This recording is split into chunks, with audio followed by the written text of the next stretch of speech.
Welcome to the Couch Potato Sports Show, your internet radio home for all sports, news, and talk. Join Sonny Clark, the hardest working man in sports radio, and the Eagle Eye, Bill Cerna, and the best co-host anyone could ask for, Cuervo. We cover it all. NFL, NBA, MLB, NHL, as well as indoor football and high school sports. Now, it's time. Here's Sonny Clark.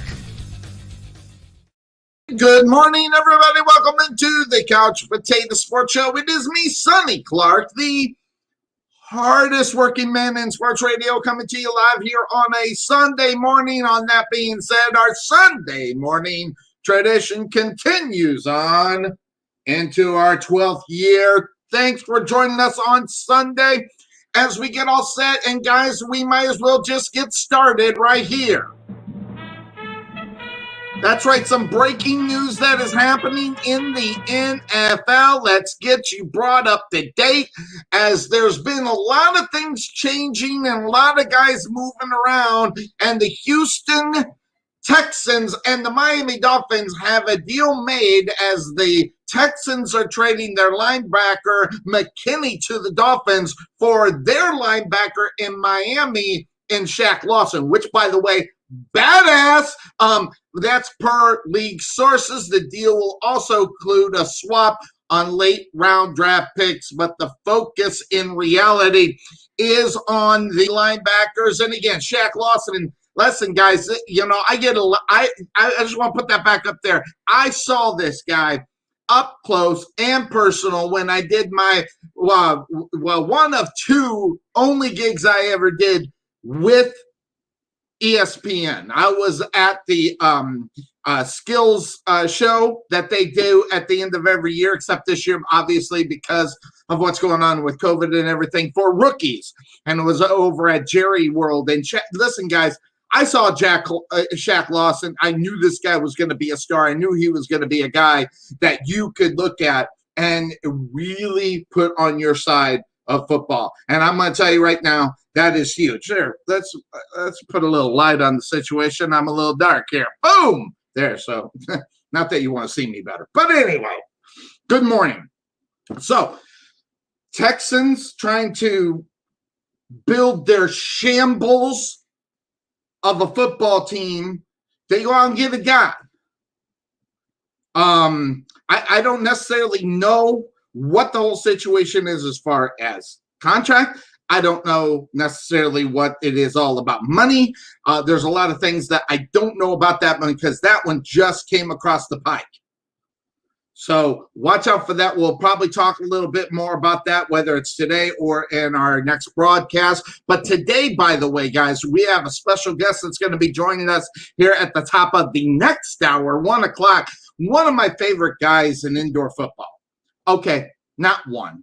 He's my favorite guy in indoor football. Not only that, he is a friend of John Harbaugh of the Baltimore Ravens. Good friend of him.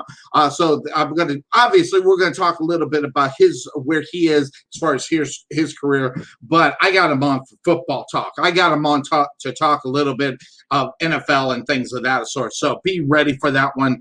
It's going to be a lot of fun. I'm actually really excited because I haven't talked to him in a while, at least as far as the radio show is concerned.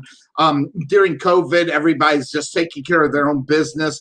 We didn't lose touch. We didn't talk a lot during it, but love me some coach Bramante. He is a great dude. Dominic Bramante will be up on the show, top of the hour, 1 o'clock. I can't wait. So it should be a lot of fun for us. Now, what has happened for the last week? There's been a lot of things that have been going on in the sports world. But not that it's breaking news, and I didn't do it, but I want to start off at the top of the show here. Marvelous Marvin Hagler passed away. He was 66. And that being said, I want to just put this out there to somebody. There's been reports that Thomas the Hitman Hearn saying that it was from complications from getting the COVID shot. First of all, let's slow down.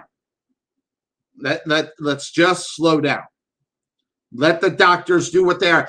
And that's one of my problems, especially with what's going on with COVID. Instead of listening to doctors, we'll listen to people who don't know. And I'll say it, Thomas the Hitman Hearn don't know jack shit about this situation. Yeah, I said it.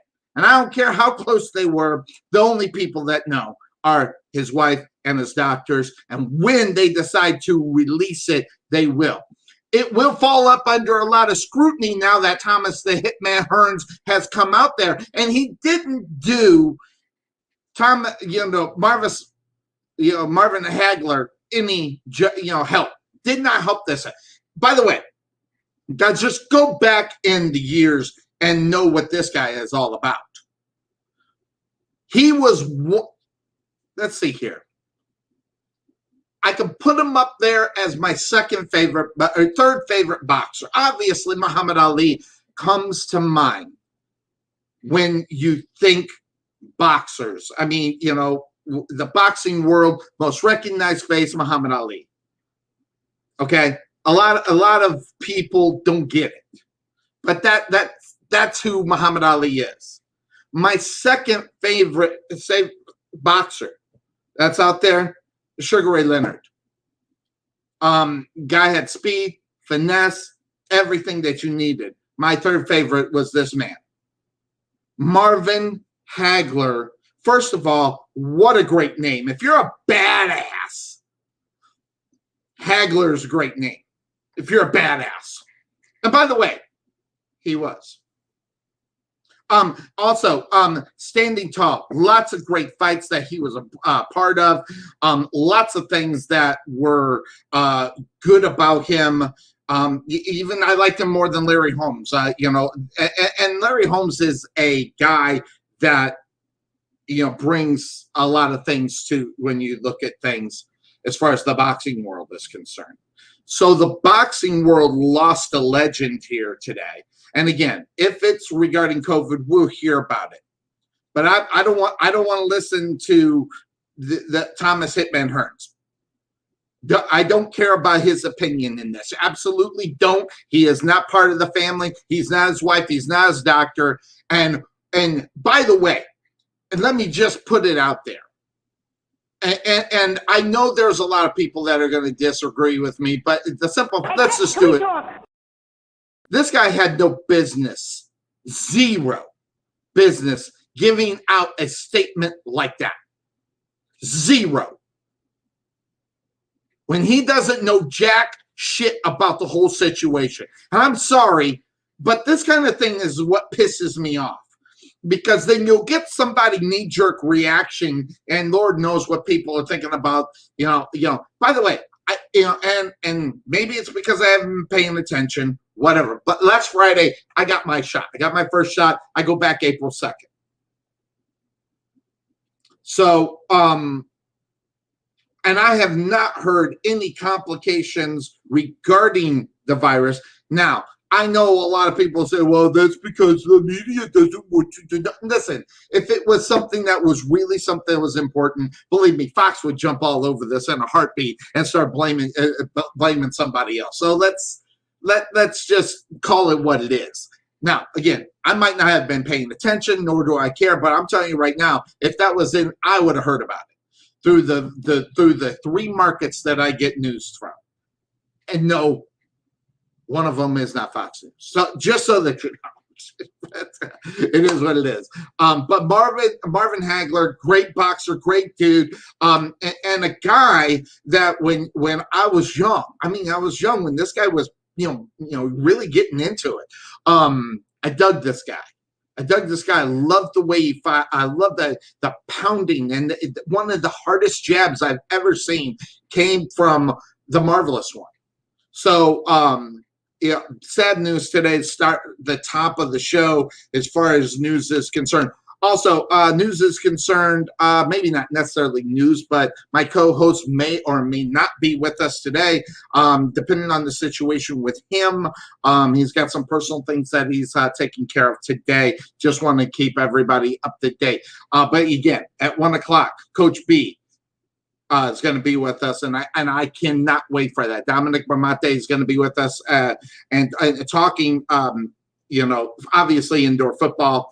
He's a head coach for a indoor football league that is out there. Also, good friend of John Harbaugh. So we'll be talking about, obviously, the Ravens and the AFC North. I cannot wait to talk to him. I don't know about any other of the cast of the characters that will come out, that usually come out for the Couch Potato Sports Show. I got no response back from them. But normally in the off season, a lot of times I'm usually hanging out and writing solo, and I don't mind that. So, but you only get my side, so that means you get the sunny side. You don't always get the young school side. You'll end up getting old school opinions about some of the things that are going down in the sporting world. So hopefully everybody's having a great day. We're going to have a great show here today. Again, in 50 minutes, we'll bring on Coach B. I can't wait for that as we get started. Now, some of the things that I have been following to get ready for today's show, there's a lot of things that are out there that I want to talk about. Obviously, this guy comes to mind right there. He is the GOAT himself.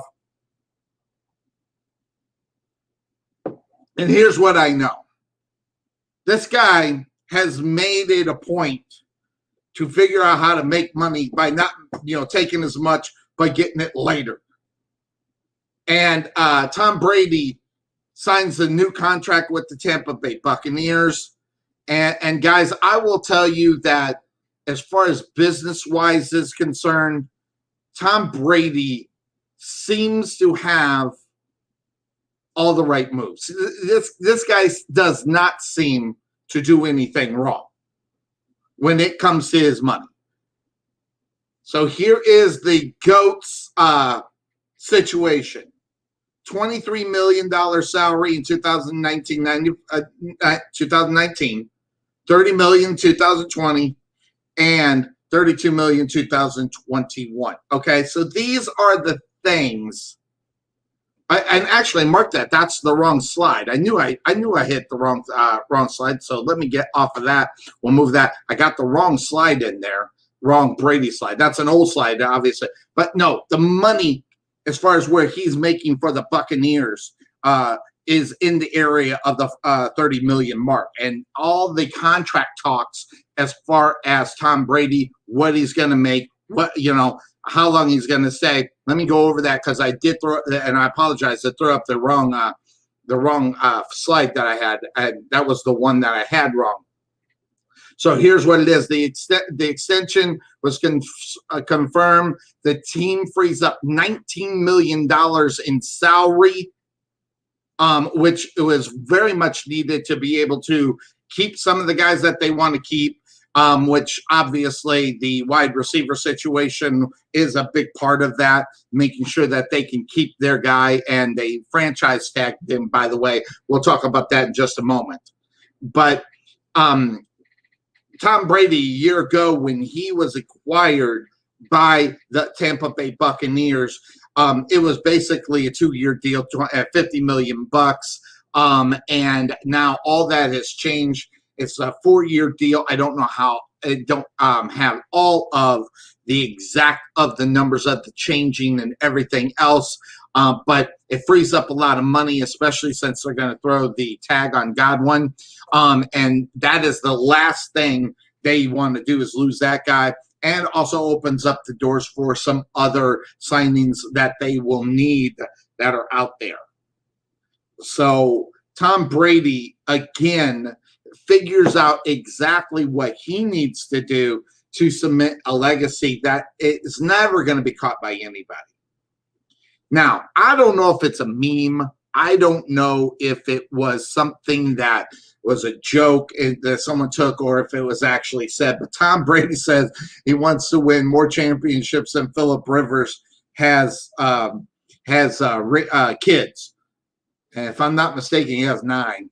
And then the funny backline, and again, I don't know if this was a meme or if it was true or not, but he came back and he said, yeah, I may not have won any of them, but I didn't do it by cheating. So that's the reason why I don't think it was a real meme, because Phillip Rivers wouldn't say that unless he said it in a joking way and it was understood.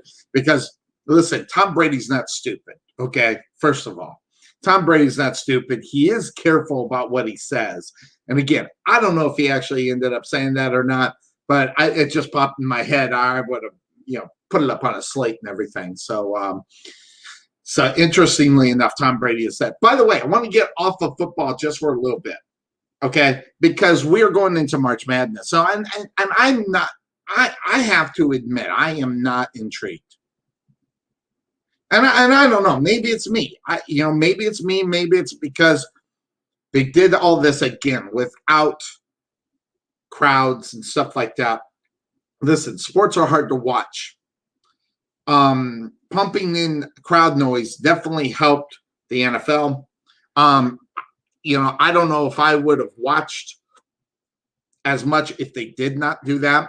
Same thing with the WWE. I watched WWE even though there's no crowd, but they pump in crowd noise. There's something about that noise that keeps me interested. And I just don't get it with the NBA. I don't understand what's going on. And the no crowd noises and stuff like that. It's very boring to me. I want to hear the excitement. And that's part of sports, is being able to hear it. Now, granted, we haven't been able to do that. Now, there are a lot of states that are opening up to where it is. In fact, if I am not mistaken, there's a lot of things going on as far as people opening up their states, their cities, and everything else. And that also being said, I really hope that when they do all of this, that they keep it safe. However they do it, I don't know. I don't know how they're going to do it. I don't know how they're going to do it where everybody will be safe. And I worry about that. And by the way, let me just put this out here, okay? Because I'm tired of hearing about how, I'm just living in fear.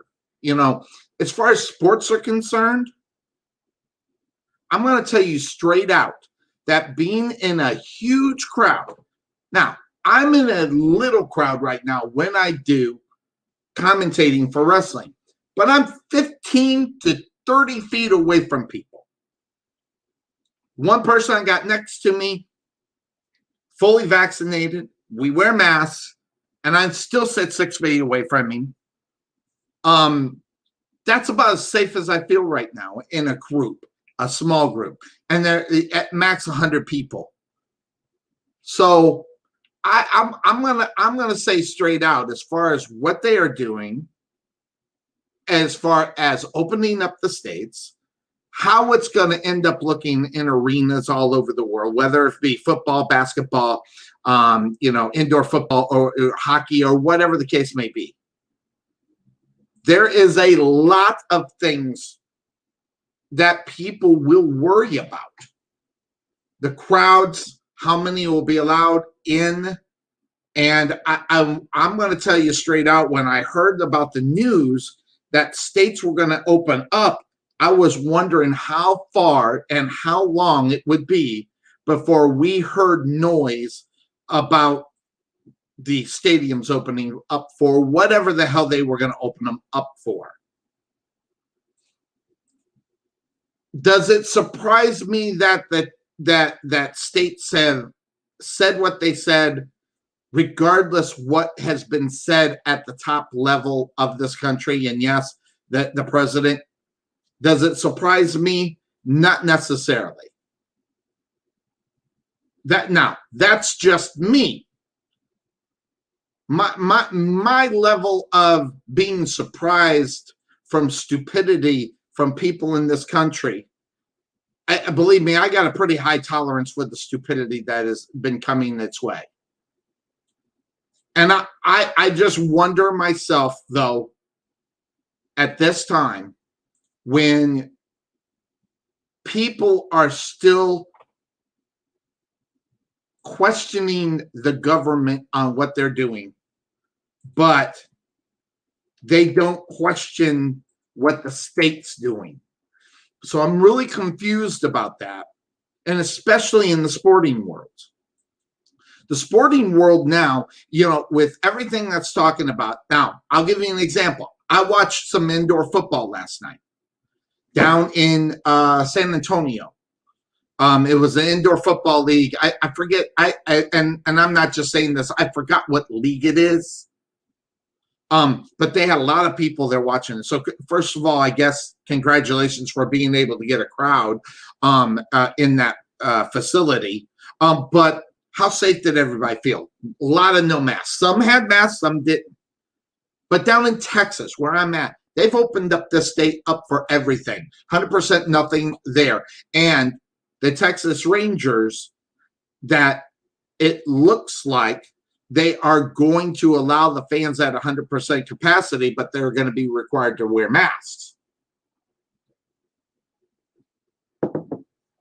That said, with them wearing masks, I guess that is at least a proper protocol. There's a lot of people in one place. I don't think I want to be around that. But that's just because I don't want to be there doesn't mean that people want to go out and do their things, and I completely get it.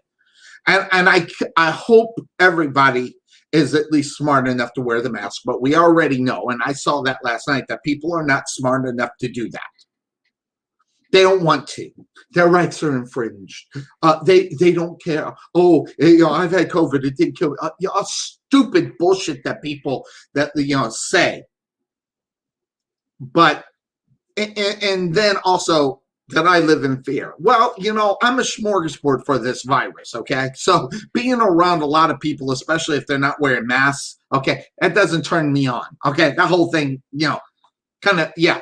So if you want to call it living in fear, no, I call it living in fear of stupid people who won't do the minimal thing to try to help stop this pandemic, stop the spread of the virus, protect themselves, protect their families, or protect other people.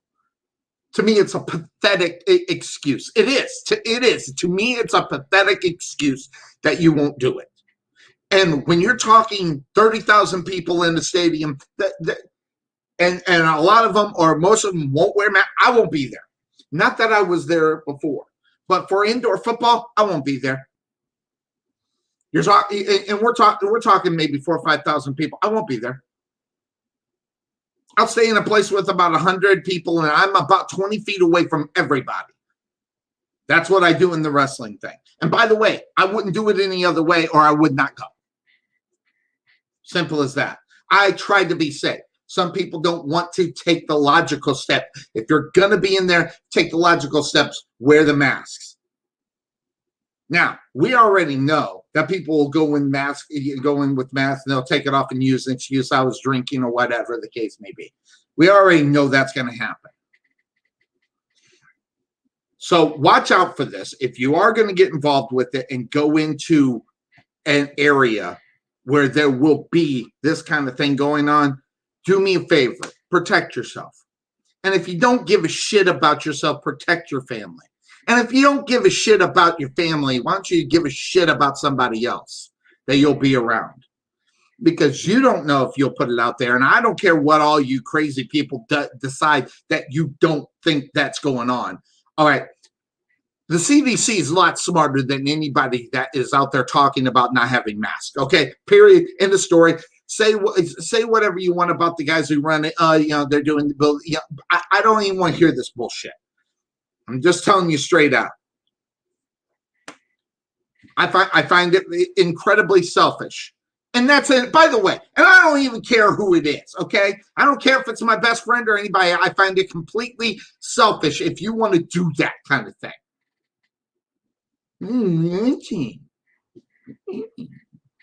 Bullshit. Anyway, so, and by the way, shame on the Texas Rangers. Shame on the Texas Rangers or any other stadium that wants to do this, because it's really simple to me. And again, I could be wrong, but can we talk? You're talking about putting lives in danger. And I get it. I also understand that sports is a business too, and I know it's suffered. Oh, but we got to worry about the billionaires because they're not making their money this year. Hey, The smaller business, the smaller, I get it. I understand. We win a year without indoor football. You don't think I'm going nuts? You don't think that not being able to work in my chosen profession of my dream job right now, I can't work because of this nonsense? But it's the right thing to do. It's not about Sonny Clark. It's about everybody involved, whether it's the players and everything else, and what they need to do to have a proper protocol in order to do this safely.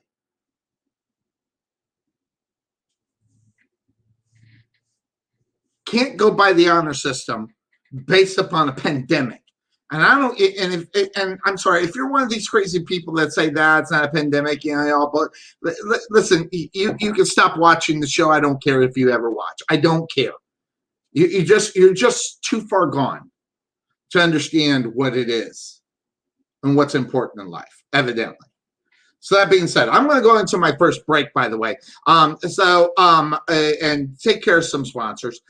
That's pretty much what we're doing here. But guys, lots of things that we're going to be talking about here a little bit later on. Obviously Cam Newton's going to be some of the things that we'll be talking about. Definitely something. Guys on the move, guys that are not, guys that have been cut, guys that haven't been not, guys that are going to get paid, whether they're tagged or whatever the case may be. We're going to be talking about that. So we'll do that. We'll go into our first break here on the Couch Potato Sports Show. Again, at the top of the hour, we'll bring on Coach Bramante. We'll take a quick break here on that being said, and the Couch Potato Sports Show.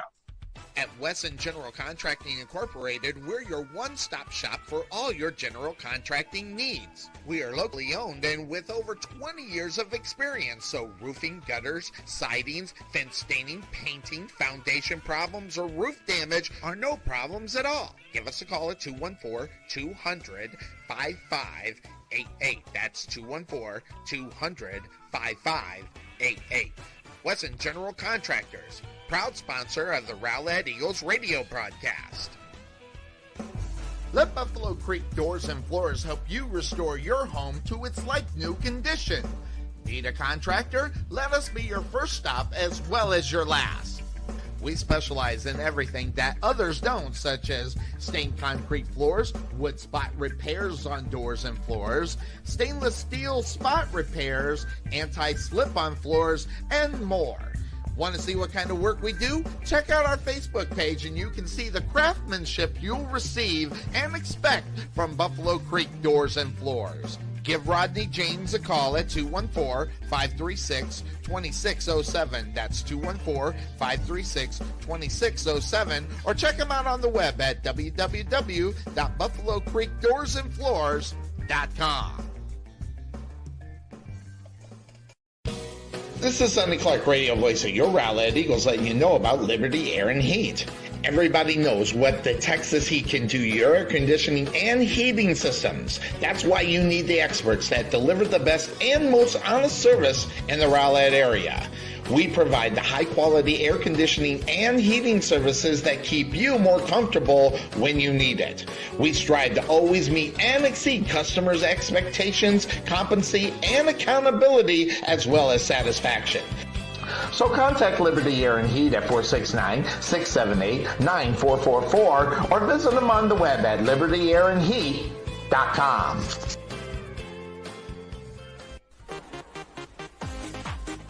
Being taken for a ride? Check out Costco Insurance, serving Texans since 1981. Bundle your home, auto, or business insurance to save a ton. Costco Insurance on the corner of Main Street and Rowlett Road, where we make insurance fun. Or check us out on the web at CostcoInsurance.com, where we always have the coffee pot on. Yeah, but is it fresh? The prospect of retirement can be exciting and scary at the same time. At Nest Egg Wealth Advisors, we have found many people either approaching or currently in retirement fail to truly maximize some of the benefits offered to them, primarily Social Security. What is it? How does it work? It's simply not a benefit that you start receiving at age 62. Because these decisions are so important, my firm has assembled an informational packet on Social Security. If you would like a complimentary copy of Social Security Maximization, please give our office a call today at 972-412-6064 or visit us on the web at nesteggadvice.com. There is nothing that beats good home-cooked barbecue. Since 1941, Dickey's Barbecue has done all the cooking and you take all the credit. Whether you want real Texas brisket, Virginia ham, southern pulled pork, or fall-off-the-bone ribs, Dickey's Barbecue is the place to go. For lip-smacking, rib-tickling, knee-slapping, foot-stomping, great-tasting barbecue, come see us at Dickey's Barbecue today.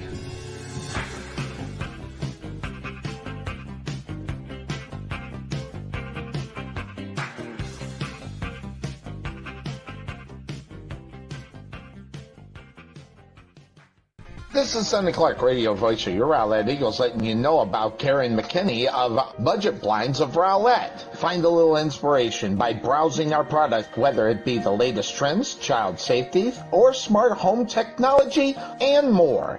Contact Karen McKinney at 972-722-9300 or visit her on the web at budgetblinds.com/Rowlett. You can also learn who they are, as well as their approach and products, and you can also schedule a free home consultation. Again, contact Karen at 972-722-9300 or log online, budgetblinds.com/Rowlett.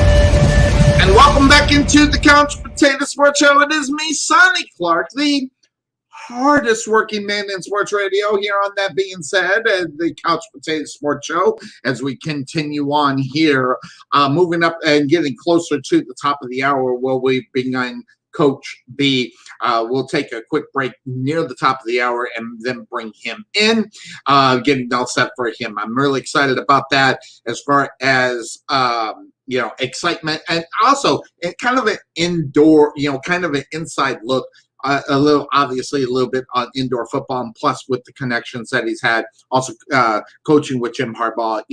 These are things that we don't get the opportunity to talk about a lot.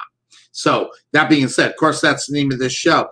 We left last Sunday's show talking a little bit about Cam Newton.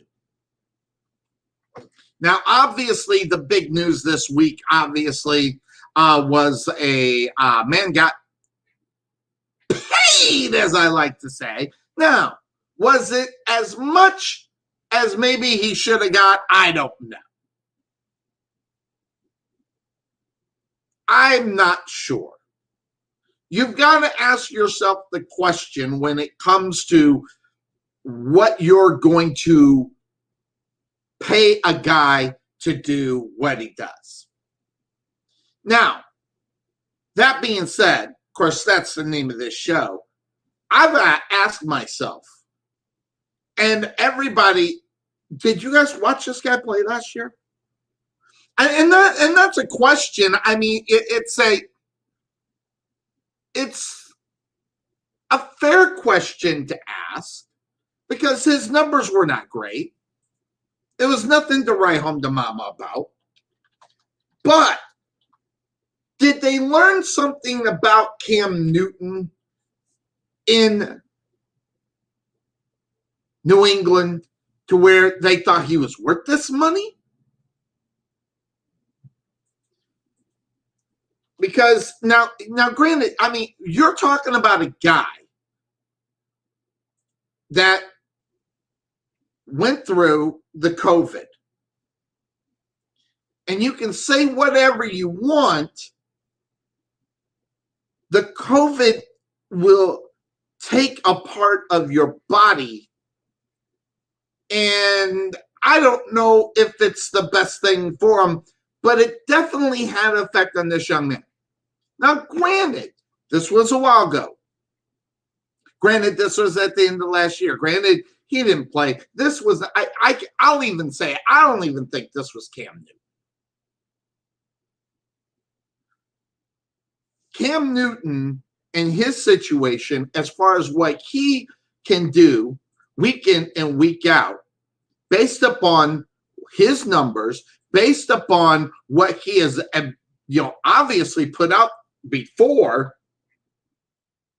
you ask that question. Well, is that a good thing? Is it a bad thing? I see what I think I see, and I'll put it out there this way. If you are known, and they are, by the way, that being the New England Patriots, are known to know a lot about football, and you are known to be this creative genius as far as what you put out on the football field week in and week out and make those adjustments. Have they figured out how to make their adjustments?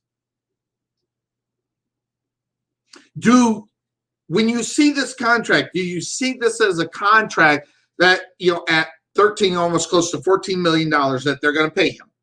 Is it worth that money? Or is this kind of a little bit pay for him as far as what he did last year? He wasn't great. Listen, guys, I don't need to tell you about great numbers, okay? We all know what great numbers are.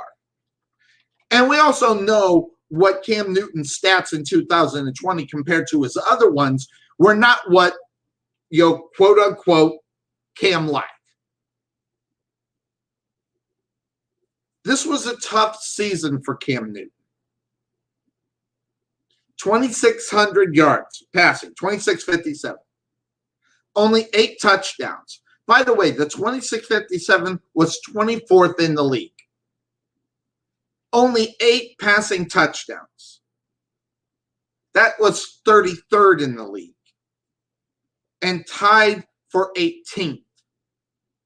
His quarterback rating was 47, guys. That's 30th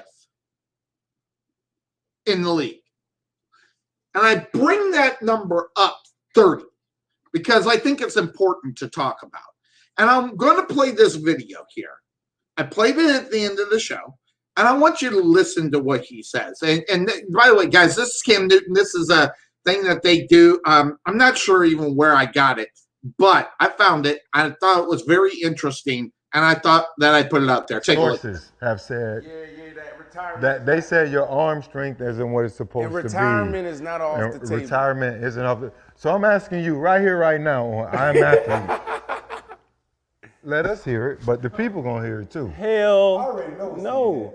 You can't. I can't go out like that. No timetable. No, I can't go out like that. Till the wheels fall off. No, it's not even till the wheels fall off. I can't go out like that. You arm strength? Come on, man. Somebody just played and he's 43. I love you. Can't you feel like you can still do it? You still Superman. It's my turn to talk? Hell yeah. What do you think? Is that, I'm not, going into last year, is he healthy? I just want to finish healthy. Now it's like if I'm able to learn his system, come on, bro, I can't go out like that. My pride won't even allow me to do that. And you could talk about this, you could talk about that, you could talk about whatever. Listen, bro, there's not 32 guys better than me. Put it like that. So you're asking me, bro, I'm not 32. Real talk. I'm when you put it like that, bro, I'm not the 32 worst. Come on, man. Top 10, and that's on Mary Had a Little Lamb. You know what I'm saying? He top 10? But easy. No. I don't deserve that. I don't deserve that. It ain't about what you deserve. It's what you've done, and you top 10. Listen, there are certain things that, and the topic is what the topic is. I'm not done, bro. Yeah. And whether it's just a matter of time. All right. That was an interesting clip. And I brought it on board because, first of all, this is a show that Brandon Marshall, Chad Johnson, and by the way, I'm making a statement. I'm not going to call him Ocho Cinco anymore.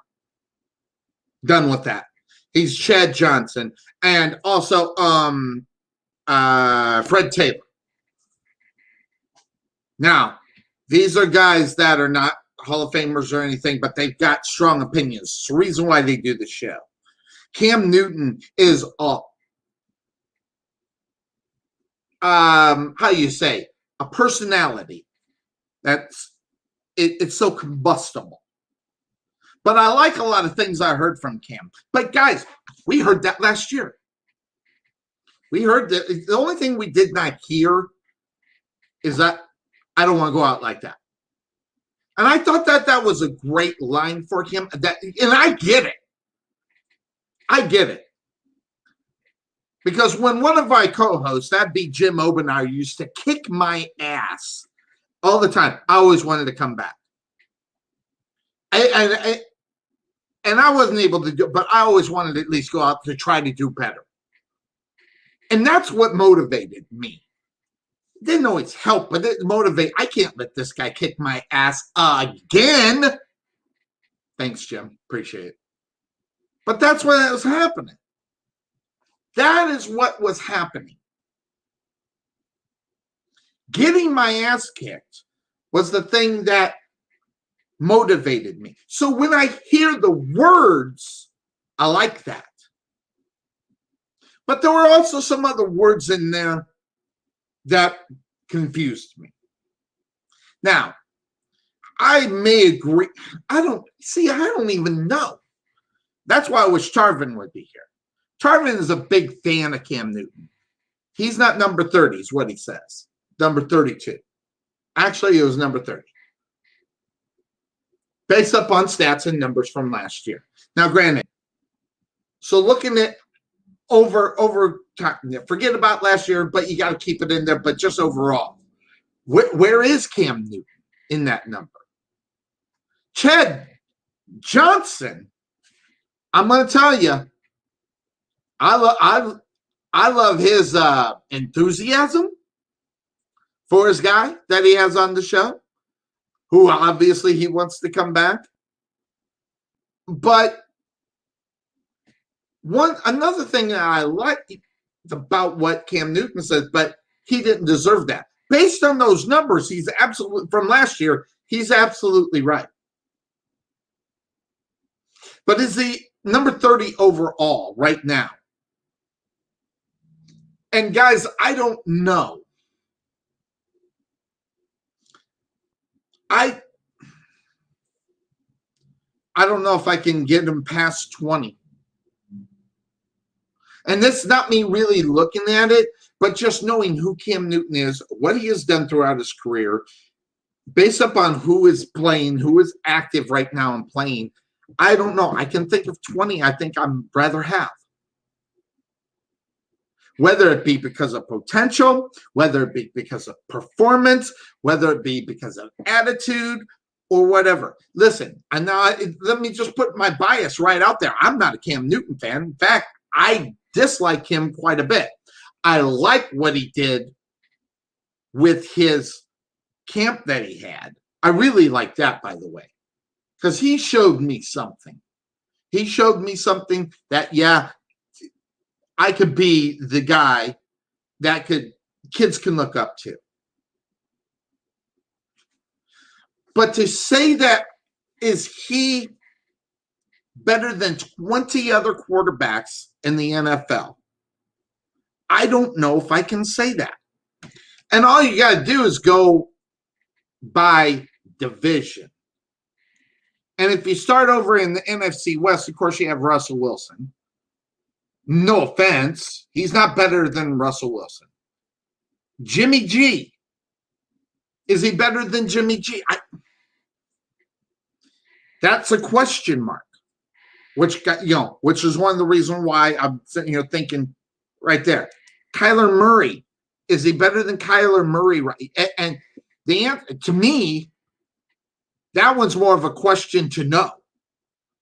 I think Kyler Murray is moving up in the world and becoming a great quarterback.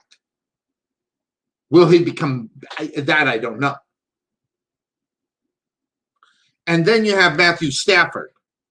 And as much as I'm not a Matthew Stafford fan, I don't think in reality that Cam Newton's better than Matthew Stafford. And I know that'd be a fight with a lot of people. And maybe I probably have a big fight with Bryce about that. So that being said, there's 3 in the NFC West that I don't think Cam Newton is better than. And he's questionable with Jimmy G. Now, in the AFC, over in the West, in the AFC, he's not better than Mahomes. Okay? He's not better than them. So, is he better than Derek Carr? That's that question mark. I don't know if he's better or not. But I put Carr as a question mark. Is it, as far as that's concerned. Then you have the rookie for the Chargers. I'm going to give him that one. So now he's better than 3. So I'm going to give him the Chargers. So who am I missing? I got the Raiders. I got the Broncos. He's better than whoever's going to start in Buffalo or in Denver. I forget the cat's name. He went to Missouri. So I don't know if he's going to start, who's going to play. He's better than that cat. So I got 4 where I see that he's better. Now, go over to the NFC North. Okay, he's not better than Aaron Rodgers. And as of right now, he's better than Mitchell Trubisky, so I'll give him Mitchell Trubisky. Kirk Cousins is the question mark. And now Jared Goff, I don't think he's better than Jared Goff. I just don't. AFC North, he's not better than Ben Roethlisberger. I don't care. You can sit there and talk about that all day long. He's not better than Ben Roethlisberger. Jackson is a better quarterback than he is right now, so he's not better than Jackson. Yeah, I said it, and I don't even like Jackson. But he's not better than Cam Newton. Who's the bunghole in Cleveland? Baker Mayfield. Man, that's a question mark. Mayfield is a question mark. Maybe leaning better than him. So that one I'm going to put to the side. Right now, I have 5 with a question mark with Mayfield.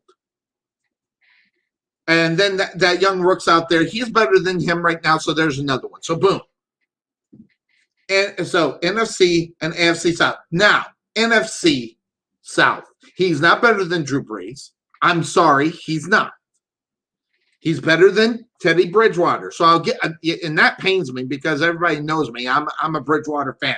He's better than Teddy Bridgewater right now. He's better than Tua. So I got to give him that one. In Miami, I don't know how they're going to do Miami. Hold on. Back that up. That's AFC. So let me put that to the side. That's an AFC guy. So you have the Panthers. You have Drew Brees. You have, he's not better than Tom Brady. That one's obvious. Atlanta. Matt Ryan. Man, that's one of those question marks right there. Is he better than Matt Ryan? So I'll put that on the side along with Mayfield. The other question marks he could probably get better than. So over in the AFC South, in Indianapolis, who did they end up getting? The quarterback. I'll figure that out in a minute. So, but the Jacksonville is going to have a rookie, so he'll be better than the rookie. So there's that. And Tua. So that was the other one. Darnold. He's better than Darnold. I'll give him that one. And then Cam Newton is Cam Newton. So there he is. He's in New England. So that's the AFC. So the AFC is not better than Dak. He's better than Jones. I don't know. I don't know if he's better than Jones. And what's going on in Philly that better than Jalen Hurts? Let's just say Jalen Hurts is the one that's starting over there. So what's the other? Washington, that other kid that's going to be there. So guys, I might be wrong about the 20. So AFC East, we did AFC South. So I think I got them all. South, North, South, East, and West. Yeah, I went through all of them. So I got them better than 1, 2, 3, 4, 5, 6, 7, 8, 9, 10, 11, 12 guys. Did this on live. I got Cam Newton as far as the guy said he's better than 12. So that does put him up better than 20, but it shoots him around 18. And then if you're questioning about Mayfield, is he better than Mayfield? You can question that. I think I did. Is he better than Matt Ryan? I don't know. I don't think so, but I'd have to look a little bit more. And Jones I'll give him better than Jones. So he's probably 7. Try this again. 1, 2, 3, 4, 5, 6, 7, 8, 9, 10, 11, 12, 13. So he's around 17, 18, somewhere in that area. So that it's looking at the numbers, as far as where Cam Newton is, as far as better, and this is obviously with what he's done, and looking at some of the talent that is in the NFL, based upon the 32 football teams. Actually, that does put, I forgot it's 32, not 30. So there's 32. So that actually doesn't put him, it puts him about 19. So I was close. I said around 20. That's where Cam Newton is. I think he's around 20. And I know for a fact that I think Tarvin would agree with me, another host on the show. I don't know, though, if Bryce would agree with me. So hopefully we'll hear back on, they'll go back and see this. But that's where I think Cam Newton is. Now, Cam Newton's got a lot of stuff. Of course, the big contract, is he worth the money? You can always ask that question, and it's a fair question. But the motive of the money could have been a payback for last year because he was not completely and utterly horrible. I don't think they got what they wanted for him in reality as far as Cam Newton being signed. So good, bad, or indifferent, I don't know. But where the Patriots are, as far as the division is concerned, I don't know because they got Buffalo to deal with. And that young cat out of there at the quarterback, he's definitely better. And that's the team they're going to battle if they're going to try to win the division. And then if you just automatically give it to Buffalo, which would not be the wrong thing to do, just say, hey, Buffalo's going to win that division, they got to figure out how to make it into the playoffs. Now, I don't think there's too much competition within their own division of football, but the other 3 divisions of football could be. They could be in line for a playoff spot. Maybe that's what they're looking at. I don't know. But right now, if I'm the New England Patriots, I'm asking myself, is Cam Newton the guy to get me to the Super Bowl? The answer to that is no. And there's still rumblings about Jimmy G bringing him in there. But when you just get done paying this guy $14 million, you're going to bring Jimmy G in, who's going to be making more money than that. And this right there didn't go anywhere. By the way, Greg Bardard knows exactly what he's talking about. I'm not saying he's right or wrong, but they're thinking about bringing him back. So you got Cam Newton and Jimmy G with possible strides right there. I don't know. Should be interesting. We'll see where that part goes. Now, that being said, of course, we're going to be at the top of the hour. I'm supposed to get my guests. So what we'll do is we'll go into our second portion of commercials. When we come back, maybe Coach will be here, and then we'll talk it all out and get them all set and ready to rock and roll. I can't wait. Hopefully he'll be here. If not, there's a lot more sporting news that we'll be talking about here on the Couch Potato Sports Show. So make sure you hang out with us for that. And again, guys, Coach B knows his stuff. Well, obviously, we'll talk a little indoor football. Okay. All right. But he also knows his stuff as far as the NFL and also his connections within the NFL. So we'll do that. We'll take a quick break here, take us to the top of the hour. Hopefully, we'll have Coach on there. If not, there will be more news to talk about, sporting news here on the Couch Potato Sports Show. And that being said, in our 12th year being on the air, we'll be right back. This is Sonny Clark, radio voice of your Rowlett Eagles, letting you know about RowlettFood.com. Do you want to have dinner delivered but you don't want to use Uber Eats? Contact someone locally that can do the same thing at a better price and faster. All you have to do is pick a restaurant on the list at the website, tell us what you'd like to order, then check out, and you'll have your food within 25 to 45 minutes, depending on distance. Check out RowlettFoods.com for your next meal at Raising Cane's, Golden Pot, Ponchos and Lefty, and more. Give us a call at 972-408-8002 or check us out on the web at RowlettFood.com. This is Sonny Clark, radio voice of your Rowlett Eagles, letting you know about Landon Huey and 19 Ministries. One of the things we want to do is we have this idea, the name that's kind of sticking right now is Rowlett Revival. And we know that there are a lot of hurting and broken people across the city. Out of a population of 60,000, there's close to 40,000 that aren't saved. And we want to do like a Wednesday, Thursday, and Friday where we'll bring in a guest speaker, and he's just going to share the love of Christ. And we want to connect people in the city up with churches, and where they can find a healthy church family and find people that believe in them and find a God that loves them. Jesus came for a broken world, and man, he loves and cares for everybody in the city. And so we're excited about that. We're working through details right now, but our vision is to see God's going to reach a lot of people. So make sure you contact Landon Huey at 19 Ministries at 972-835-8665 or check them out on the web at 19ministries.org or uniterowlett.org. This is Sonny Clark, radio voice of your Rowlett Eagles, asking, are you looking for a new home? Want to know what your house could sell for in today's market? Then you need to contact Realtor Jeremy Morgan with Ray Hubbard Real Estate Group at Keller Williams Rockwall.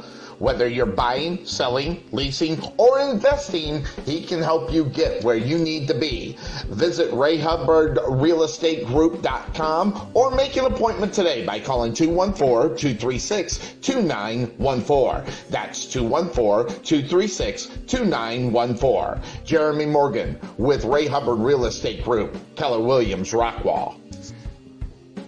Find out how Merchant Masters, DFW, specializing in small business companies, can help you save money and protect your customers' information with our credit card processing and point-of-sale systems.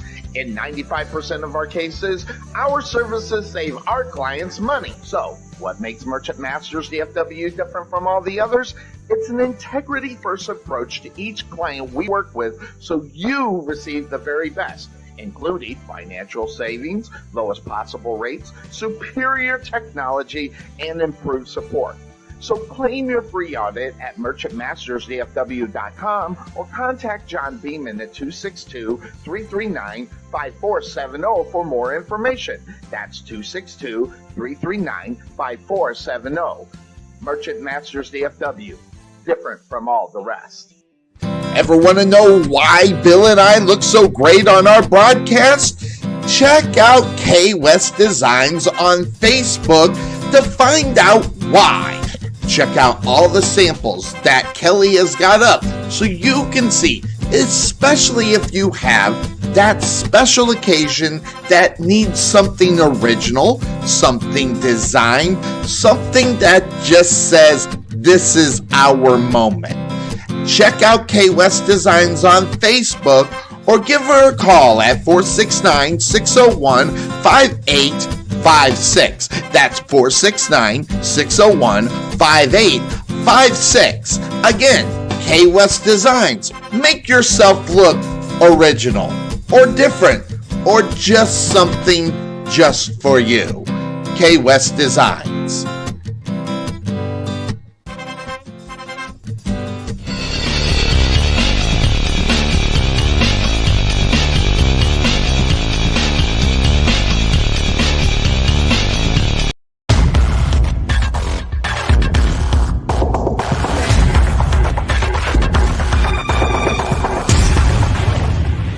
welcome back into the second hour of the Couch Potato Sports Show as we have been covering it all. Tom Brady obviously getting that big old contract and, saving some more money. More money. Hey, more money. But, guys, I will tell you, Tom Brady is one of these kind of guys that, maybe it is about the money. But it's not about the money right now. And that's the important thing. The guy's got more money than God. So really, who cares? And I think that's the way he looks at it. But that being said, as promised, I want to bring on, listen, guys, and I'm not going to blow him smoke. And when I say this, I'm sincere. Guys, I've been in the indoor business, as far as business is concerned, for the last 9 years. In the business of indoor football, whether it be calling indoor football games, being part of a league that does it, and then my many years as a fan over in Arizona when I lived over in Arizona with the Arizona Rattlers. Okay, but when I got into the business of this and I got into the front office, I met a guy that has become my favorite guy. And again, I'm not blowing smoke. He's my favorite guy in indoor football. Let's welcome in our guest. That's right, guys. Big Coach B, loving Dominic Bramante. Welcome into the Couch Potato Sports Show here on our Sunday morning tradition. Good morning, my friend. How you doing? Can you hear me? You can't hear me. I don't know why. I don't know why. Pull out your earphones and see if that'll work. Take those out. Can you hear me now? Can I hear me now? I'm not sure why. Everybody can hear me. I had other people. I don't know why either. I can hear you now. I wasn't hearing you before. Can you hear me? So I can hear Coach.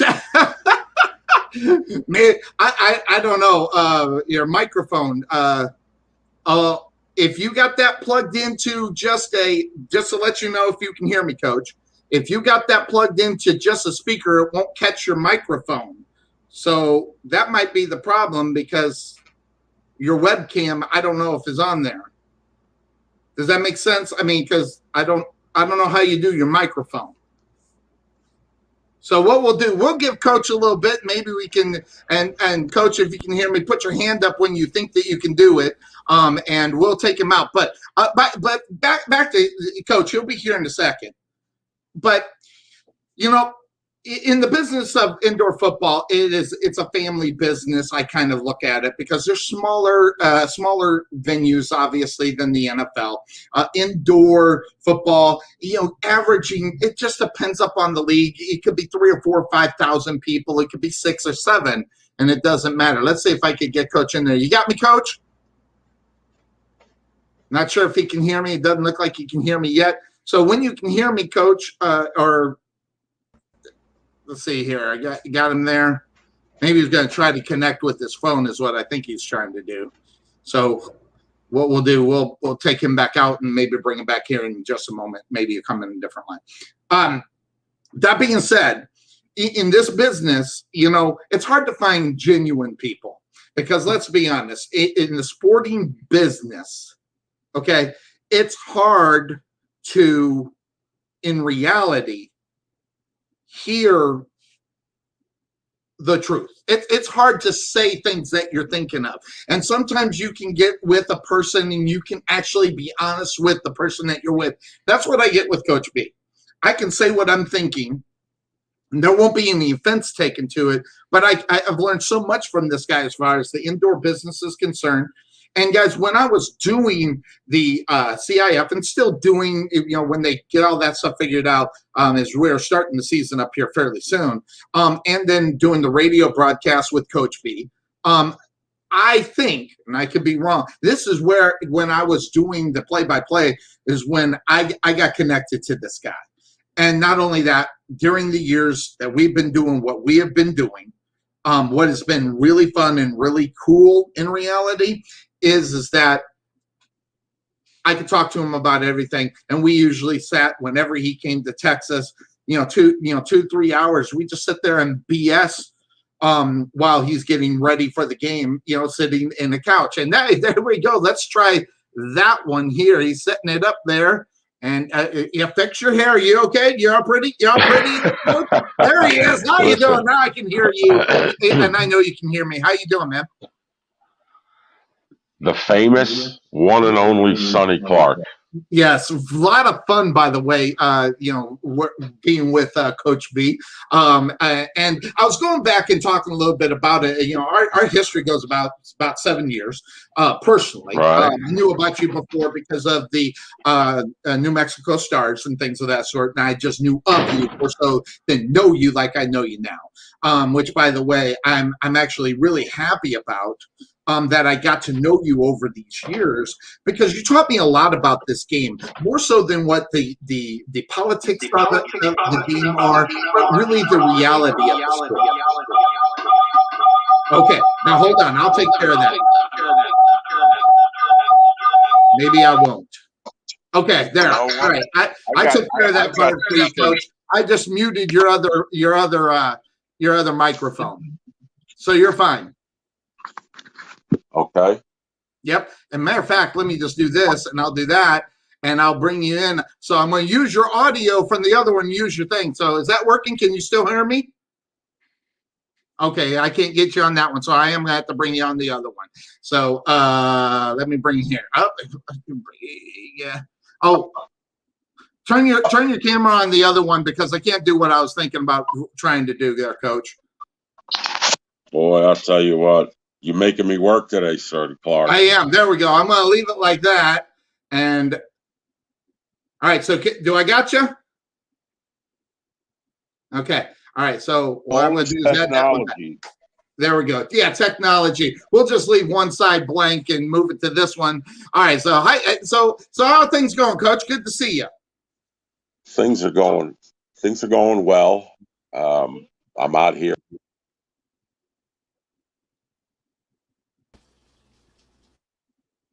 I think I lost your audio for some reason.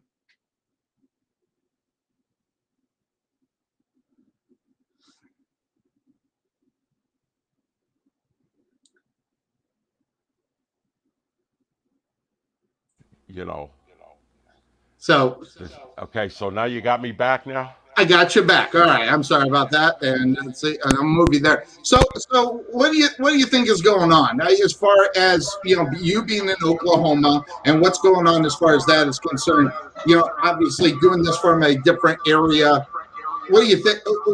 How are you dealing with not being in your area, working in Arizona, what you're going to be doing in the Indo Football League?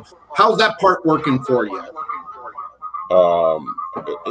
It's working very well. I spend time in the both locations and so it's going well. It's I'm looking forward to this upcoming season. So I didn't really come on to talk about this upcoming season though. I came on let's talk about sports, Sonny Clark.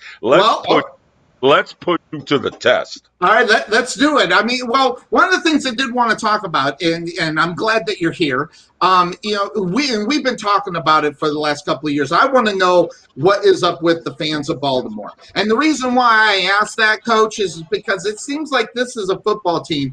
You have a young quarterback that comes in, which, by the way, and let me just put it out there, I'm not necessarily a big Jackson fan. Okay, let me just put that out there. But as a rookie, he takes them to the playoffs. As the second year, he takes them to the playoffs. Third year, and fans are blasting this guy because he hasn't won the Super Bowl. So I guess I don't understand maybe the fandemonium of today's fan. Why are they not giving this guy enough time to be that guy? Why are they not giving 4 years, maybe 5 years to prove themselves in order to win a Super Bowl? I don't think it's not that they're not giving him time. I think that he has to develop. He was a late round, first round, but late first round draft pick. He wasn't forecasted to be a superstar from Rent-A-Car of what he's doing now. Mm-hmm. I think what happens now, we've got so much media coverage on the league and so many experts, Sonny. An expert like yourself who's passing judgment on Mr. Jackson Lamar, and considering the length of time that he's played in the NFL, you and I remember just a short time ago, a few years ago, there was no such thing. If you were a top draft pick as a quarterback, you playing before your third year. It didn't happen in the NFL. Yep. And nowadays, the game has changed so much that these young kids are coming on, and if they don't start right away, they're a bust. If they don't lead their team to the tournament, they're a bust. This kid has done everything he can do. He's got his team to the tournament 2 years in a row, and we have a saying in our program, Sonny. You got to trust the process. You got to trust the process. This kid's going to grow. Now, number two, and here's where a lot of fans don't give, Lamar the benefit of the doubt. He doesn't have a number one receiver. Exactly. His number one receiver is a tight end, Mr. Andrews and stuff. And so, the culture of Baltimore has always been defense, running the ball. Every year they brought in a veteran receiver, kind of on the cheap, and, went with it that way. You get this kid the weapons that some of the other quarterbacks have in this league, and, he's going to light it up without a doubt, man, because he puts too much pressure on a defense. There's an OU kid, Marquise Brown, and Andrews, by the way, is an OU kid. Mm-hmm. And so, you look at some of these highlights here, man. Who's he thrown to? Marquise, man, and he's got to give him some weapons. Absolutely. You get him the weapons that Mahomes has. Get him the weapons that Brady has. See what he'll do. A quarterback in football can't do it all on his own. Yep. And that right there, you're seeing the value of what he is, man. Your defense, you got to account for him. Yeah. You have to account for him. You have to assign somebody to him. And so I think that I don't think anybody in Baltimore is unhappy, and I'm talking about within the organization. They're all happy with his growth. They're all happy with what he's doing. It's the fan base, and that stems from the media. Now, here's the question, Sonny. Are you part of the media? Are you a media person? I don't necessarily. I'm a big mouth that comes on, and I get about 5,000 crazy people actually listening to me. So I'm I don't necessarily think I'm a media guy, but more if you think radio talk shows hosts are kind of media, yes. But here's one thing I agree with you. If they get in, and I don't even think it's a lot of weapons. We were talking about it on the show here a couple of weeks ago. If this Baltimore Ravens team got a real number one wide receiver, and at the time we were talking about the Bears wide receiver, his name slipped in my mind. But if they could bring in that Robinson. Yeah, Robinson. If they can bring in a Robinson, they're going to win this division. They are one big wide receiver away from winning this division. And I believe that. I can't believe it because not necessarily a Jackson fan, but then they can also put it into a place where he has that weapon that he can throw to. So then they get to mix it up a little bit with him running the football. Well, maybe is he actually going to run the football now, or is he going to get it to a number one? Plus, what I think they might be missing, we always talk about the number one and number two wide receiver. I gave a new nickname to the number two wide receiver. And the new nickname is he a step-up number two wide receiver? Meaning you could be there all day long, but are you really going to be a weapon? So if you could get a step-up number two, that would be really good for them. But I really honestly think they'll win the division if they can at least get that number one, maybe work the tight end. I think they're going to lose Andrews, aren't they? No, they're not going to lose Andrews. Is he under contract? They're going to keep him? They're going to win the division if they go in with the same receiver set that they had last season. No. I think Big Ben will edge him out. Big Ben will edge him out because that guy's pissed off right now. Who? Big Ben. Absolutely. I think the Steelers. He'll never make it. He'll never make it. I think I don't even think Pittsburgh's the second best team in the division. I think Cleveland is. I think Cleveland is. Cleveland's made the step. Baker's made the step. I think. I don't know what's going on. Forget it. I didn't mute out that. Here comes motion. Here comes the quarterback, Burrow, looking for a block, and he got it up in the front by Hopkins into the end zone. I didn't mute out the noise Protection on up. Does Ben have enough protection up front? Exactly. You know, he lost his center, his longtime center. I mean, so I think Pittsburgh is 1 year away from a rebuild. Right. And, you know, when you look at the division, you're looking at these young quarterbacks, Baker, Lamar. You know, as much as I love Ben, you know, Ben's time I think is come and gone. I think, you know, if you're going to have Ben, you're going to have the weapons around Ben, the protection around Ben that Tampa Bay has at Tom Brady. Now, if Ben got the protection, if Ben had those weapons to go to the running game, you know, then Ben can definitely take you to that next level. But I just think their time is up. They're going to have to get some production from Juju if he stays. They're going to need to get a running. They're definitely going to need to get a running back because the defense will be there. I think they always are. So they got a couple of tweaks to do up on the offensive side of the ball in order for them to be there. Plus, I think Big Ben's not very happy with the ending of what happened last year. So maybe a little extra added motivation that's going on there. But I will tell you, as far as that division of football is my favorite division of football.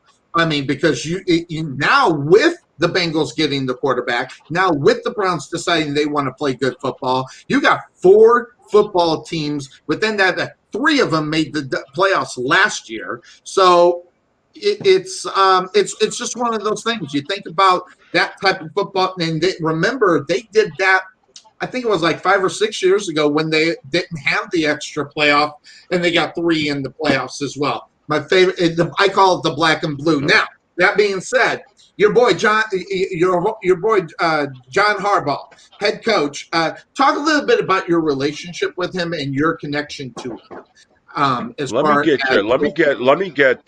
me just get one point across on what you said before. If they get a number 1 receiver, they're going to compete for the title, and not the division title. The division title, they're going to compete. You know, they're going to compete for the overall championship. Yep. They're going to compete with Kansas City if they get that number 1. And I shouldn't even say when they get that number 1 receiver, you know, because they need that number 1 receiver. So he's going to have to draw, you know, bracket coverage, you know, which is obviously going to open up some escape lanes for Lamar. And so with a number 1 receiver, I think the offense is dangerous, championship style dangerous. And so that's it. Now, getting on my man, Coach Harbs, you know, we go back a long way.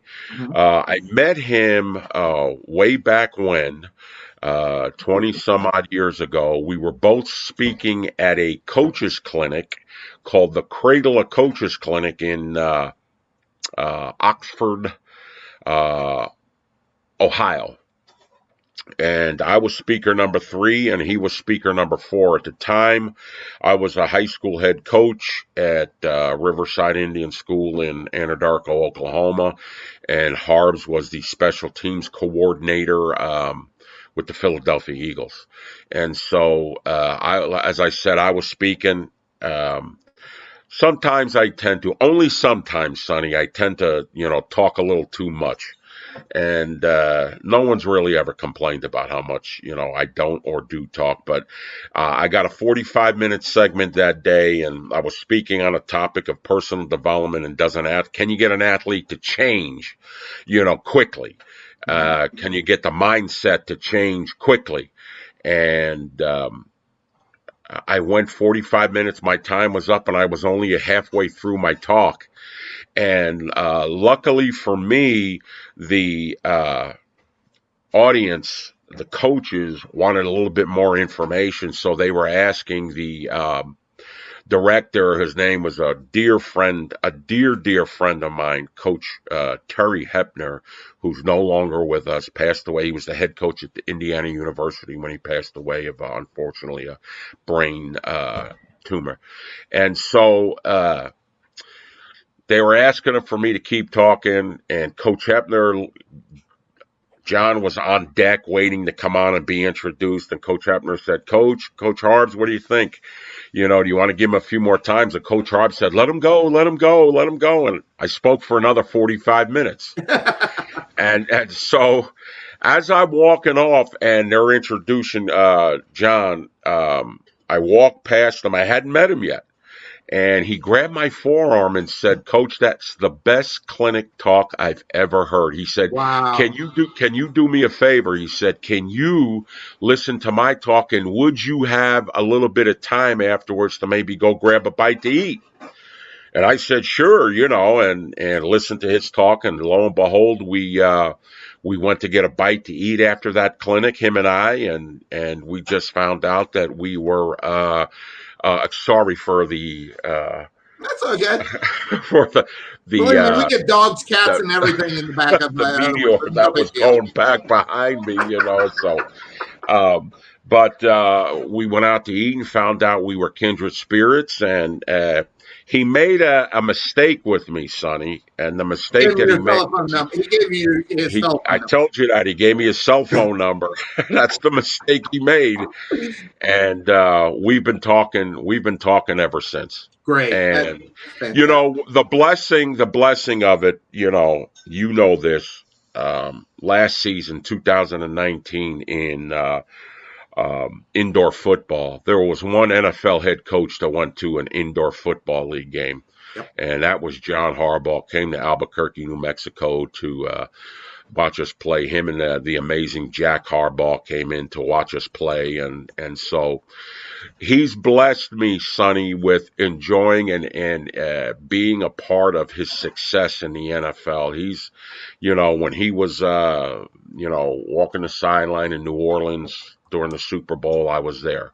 When he was the head coach of the Pro Bowl, I was there. When countless games, any big game, he's allowed me to enjoy his success, and what an absolute blessing, and it doesn't stop there, our friendship. If I have a player that I think, might be able to compete for an OTA spot, all I got to do is call him up, and they bring him in. They bring the player into Owings Mills, and so, he trusts me that much. That's because we go way back. He trusts me that much that if I call him up and say a player, needs to get a workout, the player gets the workout. And it's ironic, and especially in today's day and age, he won't ask. The first question that he'll ask is, do you vouch for his character? He won't ask what position, how big, how strong, how fast. Do you vouch for his character? And so the friendship that I've had with him is a blessing. The experiences that I've had with him are bucket list experiences. And, he's just an amazing man. What you see is what you get. Sometimes that's always good. What you see is what you get, and that's why I like you. I mean, geez, we could sit around and talk for hours. I mean, we've done it. Yeah, we've done it, and I miss that, by the way, because we obviously didn't have games last year. I got my fingers crossed still for the whole year to go through and everything will work out for indoor football. But get back with you. Can't wait to be able to do that again. But some other NFL news, Cam Newton is one of these guys that he got paid, which congratulations. I mean, especially after last year. But did the Patriots make a mistake with Cam Newton, or do they really got their eyes on a young man that they let go before? Because some sources are still out there saying that they're still trying to bring in Jimmy G. With the combination of Jimmy G and Cam Newton, is that going to work? Well, listen, here's the part that fans and media have to understand. There's no quarterback tree that you can go pluck these guys from. Getting a franchise quarterback is an extremely hard thing to do. To get a franchise quarterback, usually you got to struggle a little bit. Mm-hmm. You got to have a couple of seasons of struggling and be, get in a position to draft one. Now, there are exceptions to the rules. Jimmy G, Dak Prescott is the biggest exception to the rule. What round did they get Dak in? Exactly. They got him in the 4th round and looked at that money. And then, and obviously the GOAT was a 7th round draft pick. Mm-hmm. But those stories are far and few between. Those stories, those discoveries are far and few between. Many head coaches have lost their jobs because they couldn't find a franchise quarterback in a number of years. So did New England make a mistake with Cam Newton? Absolutely not. Cam Newton was their best option. Cam Newton has the pelts on his belt. Cam Newton ran into the same problem that a lot of quarterbacks ran into. He went to a new team, didn't have any OTAs. And that hurts. Camp was a little bit different. And so, did he have enough time? Did he have enough weapons? That was the argument at the end of the Tom Brady reign in New England, that they've got to get him some weapons, and so, Cam is still an outstanding quarterback. This is a team game. You know that, Sonny. No one is going to do it by themselves. You need, those vertical receivers. You need those route runners. You need those running game, the ground and pounders. You need that for a quarterback to take advantages of all his skill sets. You need to put the pieces around him to be successful. So I think it was a smart move by New England to bring Cam Newton back because, it's not like the NBA. You know what I'm saying? The NBA, the player can go, you know what? I don't want to play for this team anymore, and this is where I want to go. And somehow in the NBA, it happens. Yes, amazing, right? Amazing. Now teams are actually mutually deciding to separate, which I've never heard of that before. Exactly. This is the NFL. You got to fit them under the cap. You got to fit them under. There's so many things. So to say I want to, hey, if I was a GM up there, I would love to be able to say, hey, listen, us with the Northern Arizona Wranglers, we're an expansion team. Hey, you know what? I want to go out and get Deshaun Watson. Of course I'd want Deshaun Watson. Sure. But getting him is a whole different story. Absolutely.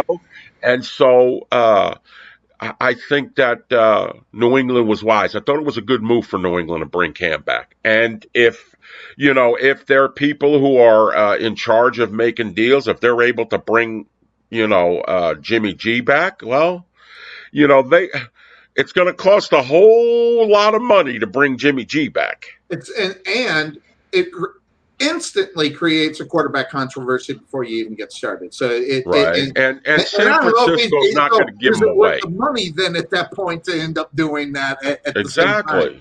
Yeah, San Francisco isn't going to give him away. They say when you got two starting quarterbacks, you don't have one, and well, that's media talk right there. But I knew you were a media guy, Sonny. I knew it.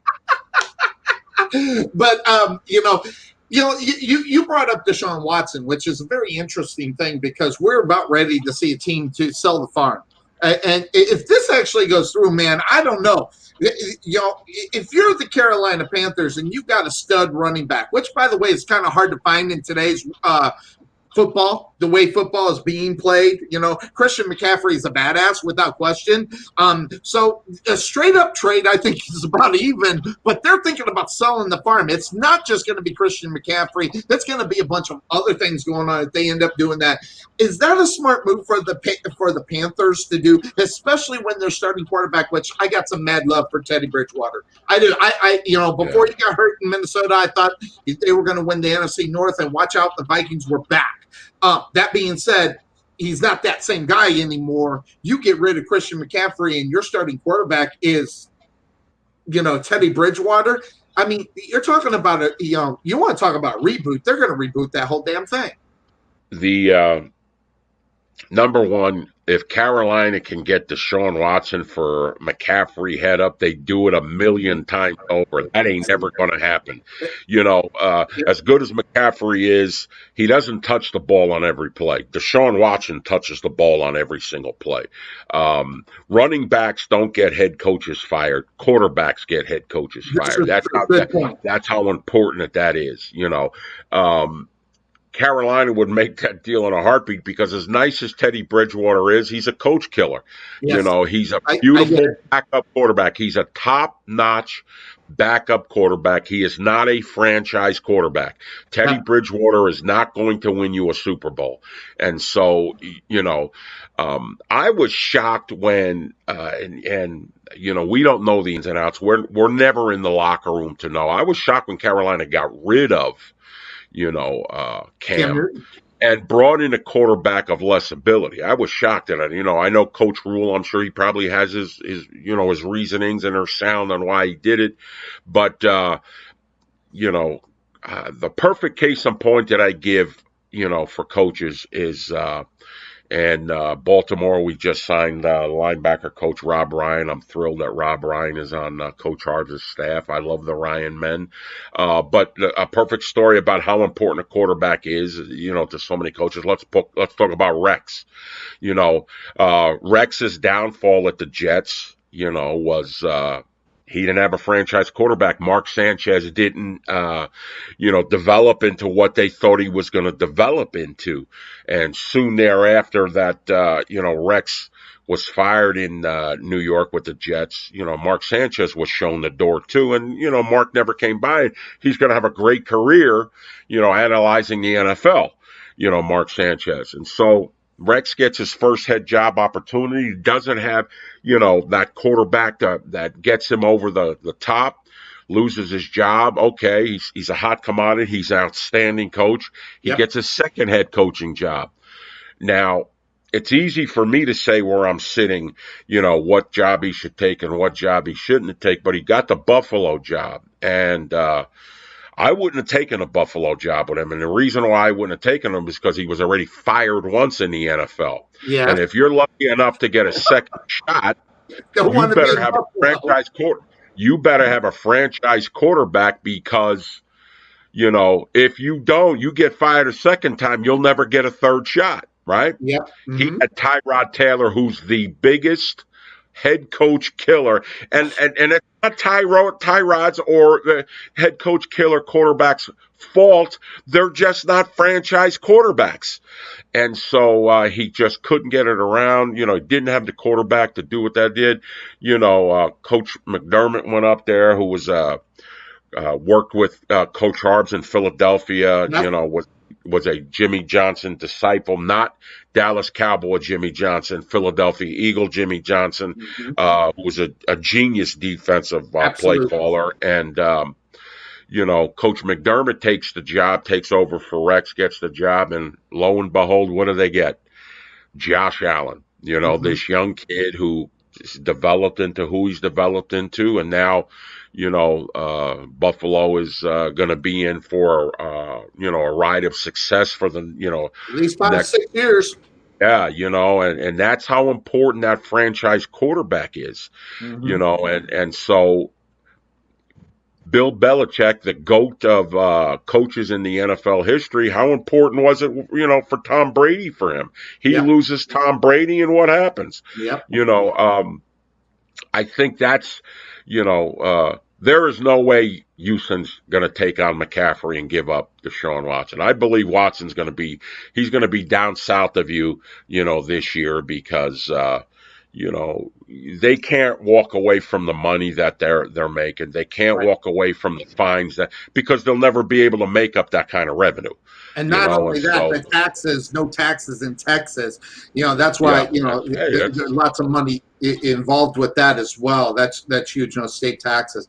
Now, you made mention of the Jets. You know, I go back into a little bit of history. I go to the Todd Bowles. And Todd Bowles taking that Jet job, and that was the year that Todd Bowles should have went to Buffalo because he had a great defense that he was going to pretty much inherit because the defense was becoming really big. And that's why I thought it was his biggest mistake was to go to the Jets because, you know, that's just where you go to die. He just got lucky to get back down to Tampa Bay to get that, you know, that CPR on his career again.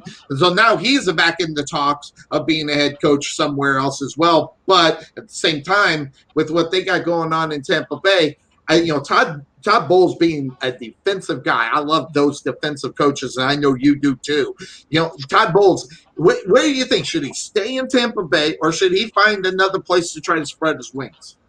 Well, number one, you've been down to Tampa, I'm sure. That's a pretty nice place to coach. Pretty. And you got the goat too. The trouble that Todd ran into was what we've been talking about. He didn't have that franchise quarterback. You know what I'm saying? He had good defenses. I have a little history with Todd. Todd, I played against Todd in high school. Oh, wow.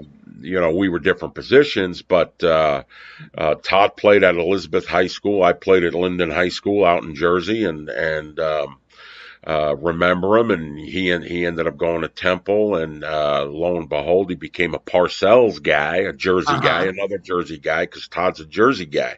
A lot of people don't know that Todd's a Jersey guy.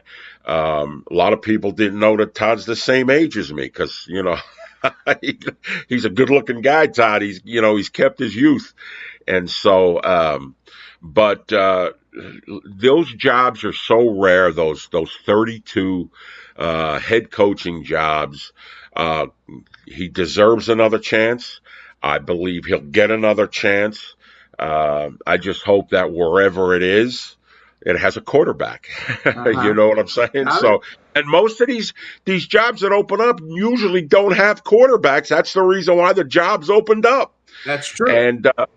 And so you hope that they get but no, without a doubt. I mean, God, did he do an amazing job in the Super Bowl? Now, mind you, Kansas City didn't have their offensive line, and so let's make sure that we know that.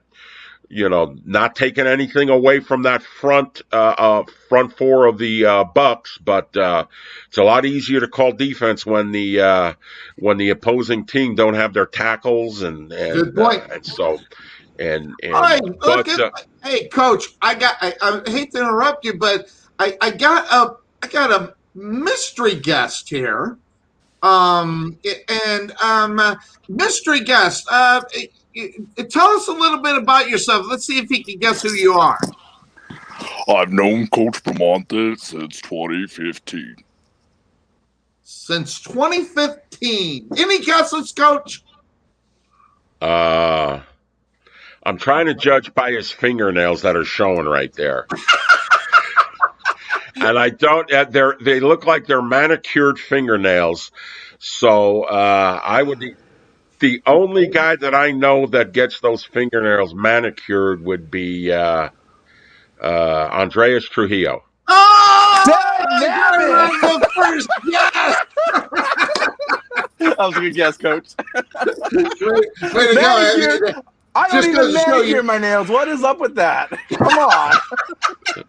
Did you see the white tips on his nails? Yes, Sonny? I did. They're not manicured. They're naturally like that. What do you? I don't believe him either, Coach. He goes there and he lets the women, at the shops do it for him. I get it. Andreas, by the way, guys, thanks for joining us. When I booked you, Coach, I seen a thumbs up come to as far as that was concerned. I thought I'd bring him in. Indoor football love. And it's 2014, Andreas. 14, dang, holy moly. Well, see, that should have been a misdirection, but that's how good you are, Coach. By the way, what's with the beard? I mean, you and me, we just, I went the beard way too. What's up with yours? Is better looking than mine, though. But what's with the beard? Quarantine beard. It's called quarantine beard. Is that what it is? Quarantine beard. Yeah. You can't get out to the store to buy a razor. No, I get it. I completely understand. By the way, Sonny, the hair, the our beards and mustache and the hair that I have and you don't. He's got more hair on his chin and cheeks than we have combined. I know, it's just unbelievable. But he can wear it though, man. He's better looking than we are. That's what makes me mad, but it is what it is. But since I got both of you on, you being obviously an owner of a franchise of indoor soccer, Andreas, and Coach, this last year with COVID and everything, it kind of, I know you guys. and this kind of thing throws the biggest curveball that I've ever seen for guys like you. Always on the go, always doing something, always on the phone, yet trying to see players. I mean, Coach, how did this affect you as far as what you do on a daily basis? Whether it be getting ready for a season or just looking at talent that might bring into your team. How did COVID affect it? Yeah, you personally, I wasn't coaching during COVID. You know what I'm saying? So I didn't have to, really what COVID's affected, I've been off from coaching now and for, up until last September, I had been off for a year. And with COVID, it felt like I wasn't even off. Yeah, got it. When, okay. But I didn't make, it was nice. I didn't make one recruiting phone call during COVID or anything else. I just spent time with my son, and my wife and got reacquainted with my family. So in reality, for me, COVID was a blessing. You know what I'm saying? Because, my wife spent, COVID in Albuquerque. And so that's where me and my son resided. And so it was a blessing, COVID. Prior to COVID, I almost didn't like my wife. And I think he's in the other room, Andreas. I think it's the other way around, but okay. And she's not watching the couch potato, you know what I'm saying? But Andreas, you being the team of a franchise, obviously, this was your second year. You were going to go in, even on the minor league side. It really, and even the level of what your sport is, and whether it's in comparison as far as baseball is concerned, AA, AAA, even for all that stuff, or single A, it really does have an effect upon, first of all, obviously you, and then second of all, what it does to the community not having that product. I would say New Mexico got hit the hardest out of all the states with the restrictions of everything. We were at the tail end of our season in 2020. So we had 3 games to go in March of 2020. We had a home game left and 2 road games left. And so we got that canceled out. Things got restrictions got in place, and there were no sporting events. And for us, it killed us because we were set to make a profit, So, in a second season. And so, that's it's a pretty awesome accomplishment when you think about that. Getting through. Hey, we're almost there to make a profit as a sports team in year 2. But with that being said. New Mexico has been virtually closed for a year. So just this past week, things started to open up a little bit, whether it's restaurants and, the indoor dining and sports activities, which is really weird because right now, New Mexico high school sports are starting to kick up a little bit. Yes, they are. Video sports production here in New Mexico. So I did that yesterday. And you got professional, higher level sports, collegiate sports. They're allowed to compete in New Mexico now in their home facilities and locations. But the one thing that cannot compete is youth sports. So club soccer, club baseball, club basketball. It's taking its toll on our youth here in New Mexico. New Mexico has one of the highest suicide rates, and because youth haven't been able to. I did not know that. And so it's really interesting of how our state's being governed, compared to other states and whatnot, where they have more lax restrictions. And so with that being said, it's been a challenging and definitely trying times to keep things going. Of course, we play in the Major Arena Soccer League. We're in the M2. And so, similar to what you guys have out in, Dallas and whatnot, you have the Sidekicks and the Mesquite Outlaws and all that. So, but here it's just the league's already taken off. So they've already started their season. And, we can't. And so technically we could say, hey, if we wanted to try and do that. But the problem is that we're already behind the curve because the team, you have to have a certain number of games to qualify for the postseason, for the tournament. As Coach says, I like what he says, the tournament. So I like to say tournament from now on. The tournament. And so we're behind the 8 ball. So we are behind the curve, should I say? And so we can't do it. So it's hard for us to just say, hey, we're going to just try and make this happen this spring, try and make it happen this summer. So instead, we're just going to opt to get our season back in line when December comes around. And usually our season runs from December through March, as you kind of already know. So, yeah. Now, Coach, how did it affect your son? Because I know he's developing. He's becoming a football player, obviously taken away from the norms. I mean, folks that don't understand football, football is not done when the football season's over. It's not like you don't do anything. I mean, and it's not like you even wait until training camp, or wherever your training camps are. These off-season programs, how did it affect your son? Because, I mean, I would think that for what he's trying to do, those are big losses for him. No doubt. Is Andreas, are you drinking Fresca? No, it's these Costco brand sparkling waters, flavored waters. Pretty good. I like Fresca. I like Fresca, though. I saw that. Andreas always drinks those unique drinks and stuff like that. Yeah.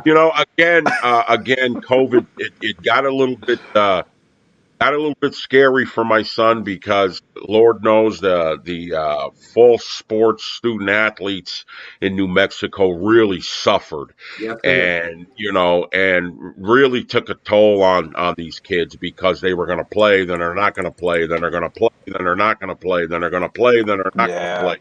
And if you could imagine the anticipation and the anxiety that goes with, hey, we're going to prepare, and then the coaches have to say, stand down. And then, hey, there's hope, and then stand down. And so it was really rough. We got very fortunate, everything happens for a reason, Sonny. And so when the opportunity for me to coach the Northern Arizona Wranglers in Prescott Valley, Arizona came, in my introductory press conference, we took a ride to one of my coach's wives as a vice principal at one of the top high school football programs in the country in Scottsdale, Soraro High School. Yeah. And we took a tour of the school the next day after my press conference and met the administrators, the athletic directors, the coaches, some of the teachers, and so we made the move to transfer Orion out of his high school in Albuquerque to Soraro. So he was very blessed to be able to have a junior high school football season. Oh, that's nice. And to have a junior high school football season at a national powerhouse. Yes. Is a blessing. Are they on pace to start up, in September? Oh yeah, no, it's July. They're on spring break now. When they get on spring break, they're in off-season training and all that, and then they're out there. It's a full go. It's a full go. Everything's a full go. And even with our season, unfortunately, Andreas has to wait. Until when do you guys go to camp, Andreas? Like October or something? November. October. Yeah. We're going to have a season, Sonny. The IFL is going to have a season. The owners correctly and wisely move the season back. Yep. And so our season is going to be from the middle of May to the beginning of September. Right. Normally indoor football usually is done by, getting started.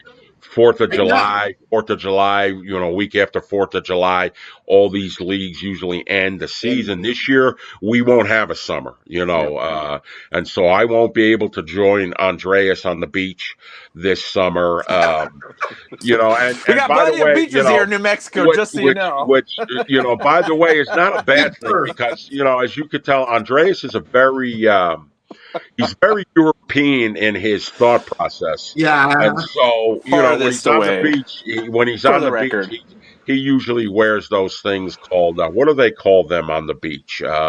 thongs. You know what I'm saying? Man, you're the expert in this. Come on, man. Just for the record, folks, I don't wear those. Sometimes, no. I thought you were talking about the shoes. There you go. I don't even wear those, man. You know, and lo and behold, you know, he has he kind of showed it to us, and I don't know if I should say this, but Sonny's family, Andreas. You know, he showed us his collection of New Mexico runner thongs. You know what I'm saying? So, you know the beak of the runner, where the beak of the runner is on the thong. Got it. So, yeah. Wow, man. Yeah. Sonny, look, Coach has put some thought behind this. You can tell, can't you? Yes. Well, you seen the cogs moving in his forehead, so yeah, you knew it was coming. Well, Andreas, thanks for hopping on. I know you haven't talked to Coach in a while, and I thought that would be good. And I think the last time I spoke to you, you said you had not talked to Coach, and I was like, as soon as you put the thumbs up on, I was like, let's bring him in for a couple minutes. I'm glad you joined. I think now Coach and I talk about every couple weeks or so. So it's we're cool. catching up on everything. We go way back, you know. I think, you know, when, you know, that team there in Albuquerque, you know, has our imprints on it. Myself, Andreas, Matt, and we've all moved on to bigger and better things. Speaking of Matt, he wants to join in, Sonny. So if you could send the link to Matt. Oh, the party. I can. And you know what? I don't know how, if I'm blocked, he blocked me or something, but I'm not even a friend on his. So, Andreas, can you send him the link to Matt Kayward?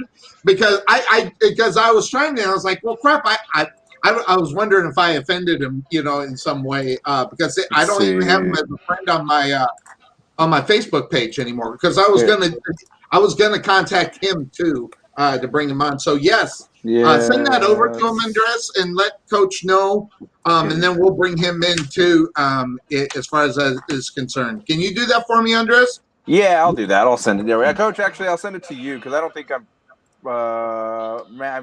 not finding Matt on mine. Yeah, so I don't know how to get it to him because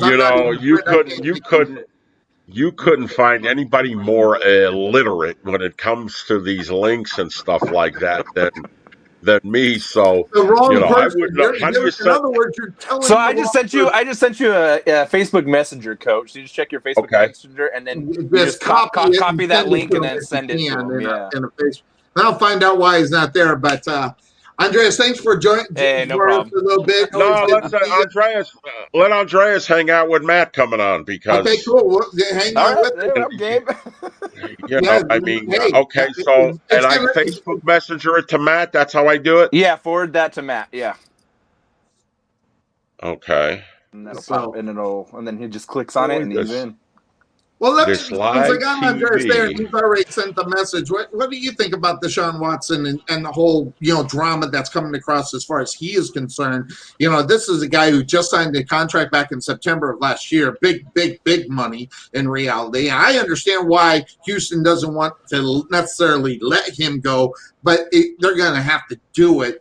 What do you think about that situation over in Houston there, Andres? Is it going to be you're a Texas guy, and I mean, I don't know, you're Texans or Cowboys or what you reside with in Texas is so big. But is that something that's going to just be detrimental to the squad? It just depends on where you think this franchise is. Okay. I mean, last year they promoted the head coach to the GM after they got their asses handed to him in the second half of a playoff game, in which he should have been fired on the way to the bus.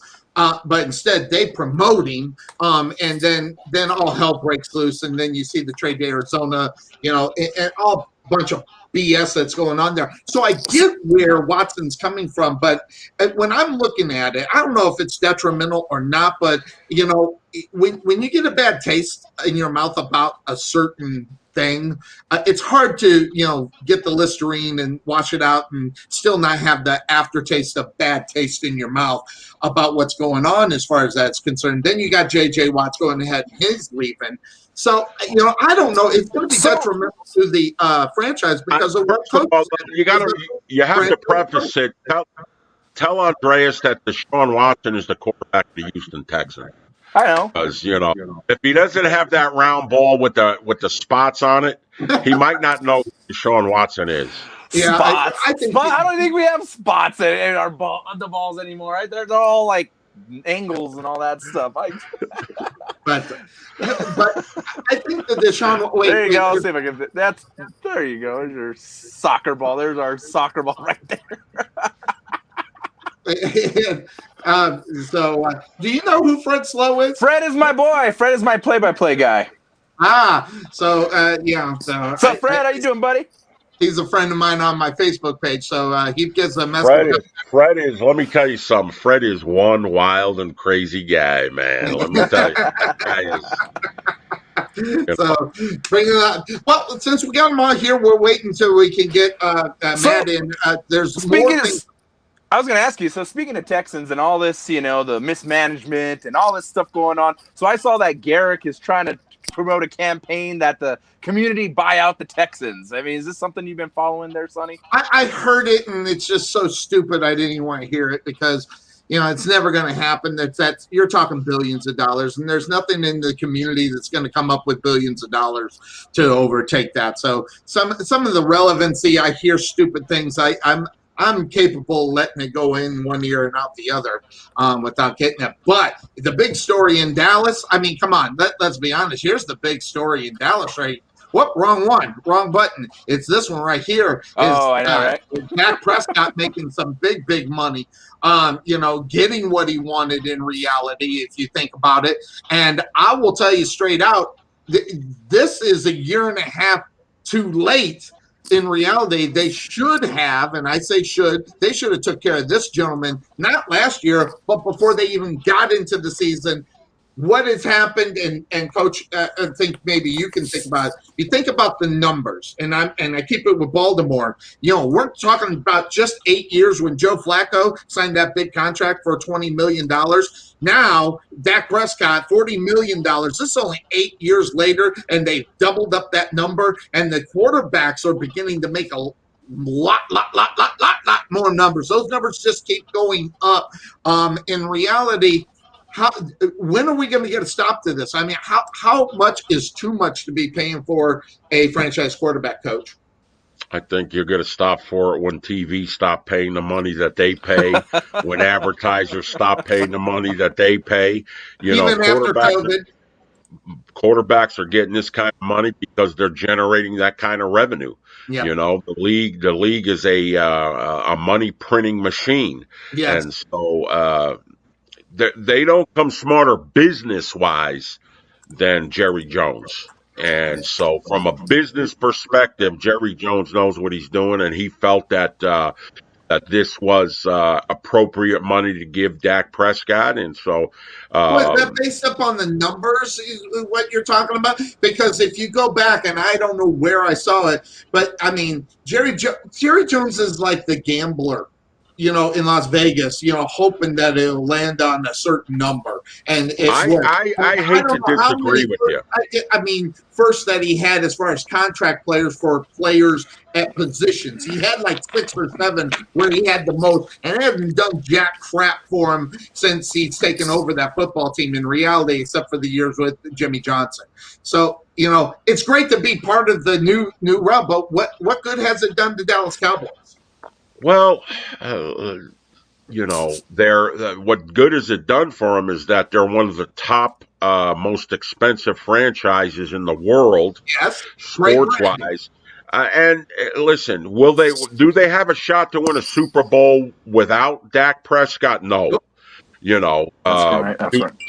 Do they have a shot to win it with them? Well, they're going to compete. Whether they have a shot or not, now you putting money in Dak Prescott's pockets. Now he's got to come and deliver. Now, let's not feel sorry for Dak because it took so long to get this, contract. Jerry Jones gave him the money after that devastating injury against the New York Giants on a franchise tag year. Yep. And so I love the I love the intrigue now. Now that he's getting what is he, number 2? Is he number 2 on the pay list right now? Mm-hmm. Now that he's getting that kind of money, let's see what he can do, man. Let's see if he can play with that pressure on his back right now. Well, think and talking about that, look at this. The Chiefs restructure Mahomes' contract to save $17 million. I mean, obviously, he's still going to get the money that he was going to end up getting, but these are moves that a lot of we've seen a lot of franchises doing the restructuring, paying the bonuses so they could get more money to be able to get it. But yet, this is also a year where we've seen the salary cap go down because of COVID and because of other things and stuff like that. So teams are making a lot of selections in order to do what they got to do in order to be, somewhat competitive out on the football field. And you look what Kansas City did when cutting their starting tackles. That's wow. Wow. Wow. Yeah. Now they're, the thought process is, you can get a quality offensive lineman right now on the cheap because there are some great offensive linemen available who were salary cap casualties, in the last couple of weeks. And so, all I know is Andy Reid and the people up in Kansas City, they're not going to have those tackles that they had in the Super Bowl, coming week 1 in September. Yeah, but here's the thing, and I say it all the time. The Dallas Cowboys, out of all the teams that for the last 2 years, should have been getting that offensive lineman so they could be ready for get those 2 years in, get those offensive linemen, pay them, because that's going to be the next most valuable thing that the Dallas Cowboys need to do is protect that. Now, that being said, the problem with that thinking this year, is they got so much money wrapped up in that offensive side, and their defense is bad as it is. And that is, when you're looking at the Dallas Cowboys, I'm saying get that offensive lineman, protect that. Now, with what they are doing with those releases, that might put them in the position where they can address the defensive side of the ball in the draft and things of that sort. So I'm really interested to see how Dallas works towards their defense now, because they were just giving up way too much. Well, the old adage stays true. Offense wins games, defense wins championships. That old adage stays true. Is that the same thing in indoor soccer, Andreas? Well, yeah. I mean, definitely for sure. I mean, score goals. You got to score goals, and then you got to stop them goals. Yeah. I mean, it really is. The same philosophy applies. I mean, yeah, but thinking about the defensive side of the ball, especially right now, I just read something where the Dallas Cowboys are right now favored, via Las Vegas, that they're favored to win this division. And by the way, it's not even close if you look at the numbers and everything. So they're saying Dallas is going to win it out. That puts. Doesn't Vegas always say Cowboys are going to win it out? Isn't that? Well, no, mostly fans, but mostly media, mostly everything. But no, not always Vegas. Last year they had the Philadelphia Eagles win the division. So, but that's normally fans. That's normally Cowboy homers that think they're the best thing and they're going to make the Super Bowl. Now, then I don't know because we were talking moves to make your team better. And that's when you look at the Baltimore Ravens, they need to make that one move. They get that wide receiver. I think I agree with Coach. They could be in the Super Bowl. They'll definitely make it past the first or second round in reality, which is what fans are saying. Oh, he hasn't done much. I want to bitch slap Cowboy fans, and I want to bitch slap Raven fans. And listen, I'm not even a Lamar Jackson fan, but here's what I'm going to put out as, I guess, if you want to call me. As long as you don't say you want to bitch slap New Mexico Runner fans, we're all right. There you go.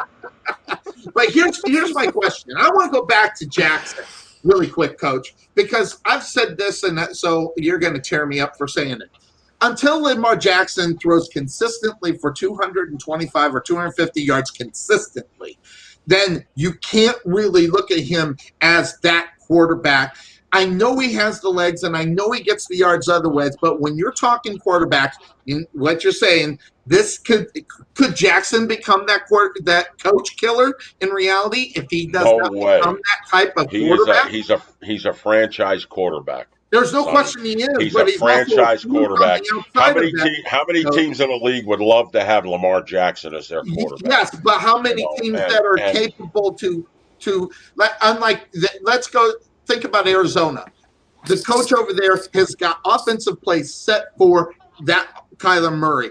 But I'm telling you, most coaches, and I don't know, maybe I'm wrong, and I probably am, they want that franchise quarterback to be a pocket passer. They don't want them running too much because of the reasons why that could end up happening, whether it's injuries or whether the fact that they just don't have what they need to do in order to be accurate to throw the ball.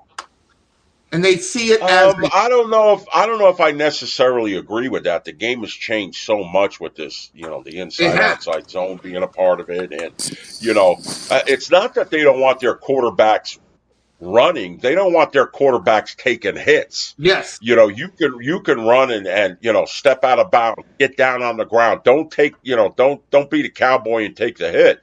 Mm-hmm. Because that's what makes Patrick Mahomes. What makes him is because you've got to keep him so tight in the pocket, because once he gets out of the pocket, what he can do with every arm angle when he throws the ball, or how he can, make plays with his leg. Oh my goodness. And so the day of the pocket passer really,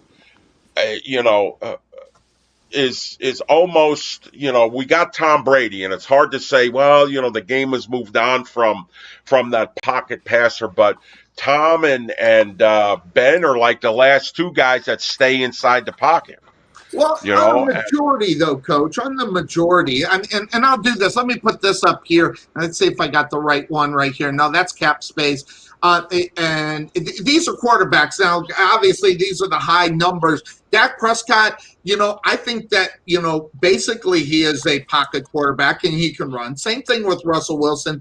I think most of these guys, besides Deshaun Watson in reality, they are really in reality pocket passers, and because that's what they're going to do first. Okay, more so than they're making plays for Kyler Murray. They're making plays for the guys that can run the football. So it's a different mindset in reality when it comes to offense, and that's where the defense has to come in and be ready for that type of game. And the game is changing. But I think if you look at all the Super Bowls, you go back, I think there's only one, maybe two, that either first of all made it to the Super Bowl, and then I don't think any of them have won a Super Bowl. So the majority of it, and even to this day, the pocket passers won the Super Bowl in reality. Because I don't know, maybe, Coach, do you think that Patrick Mahomes is a pocket passer? I think he is.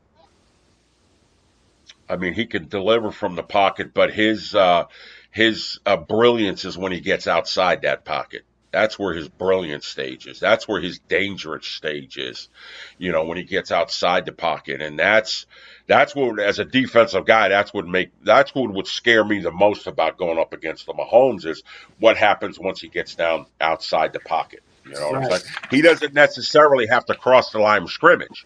All he's got to do is get outside the pocket, and all of a sudden he stretches that defense and makes them extremely dangerous and stuff like that. So I love to talk about football, Sonny, but I thought I'd have to come. I was going to wear my New York Knicks hat. I think that's the number one story in sports right now. That the New York Knicks yesterday won their 20th game of the season. I think Vegas had them at like 24. They're over under. And so, do we talk about any other sports? The one what I really want to talk about is and doing part of Andreas and I have done. Sports programming, sports broadcasting. Sure. Andreas has done a bevy of sports. I've done high school football in the state of New Mexico, color guy on the CW Game of the Week for a couple of years. And so we're real familiar with the hot mic syndrome. We've heard some people. What happened in Oklahoma? I think we need to talk about this, if you don't mind, Sonny. I don't mind. Did you hear about what happened in Oklahoma on Thursday night? I absolutely did, and here's what I'm going to say. I'm glad it happened. I'm going to tell you the reason why. And I put this in a post. I was reacting to someone who was talking about this.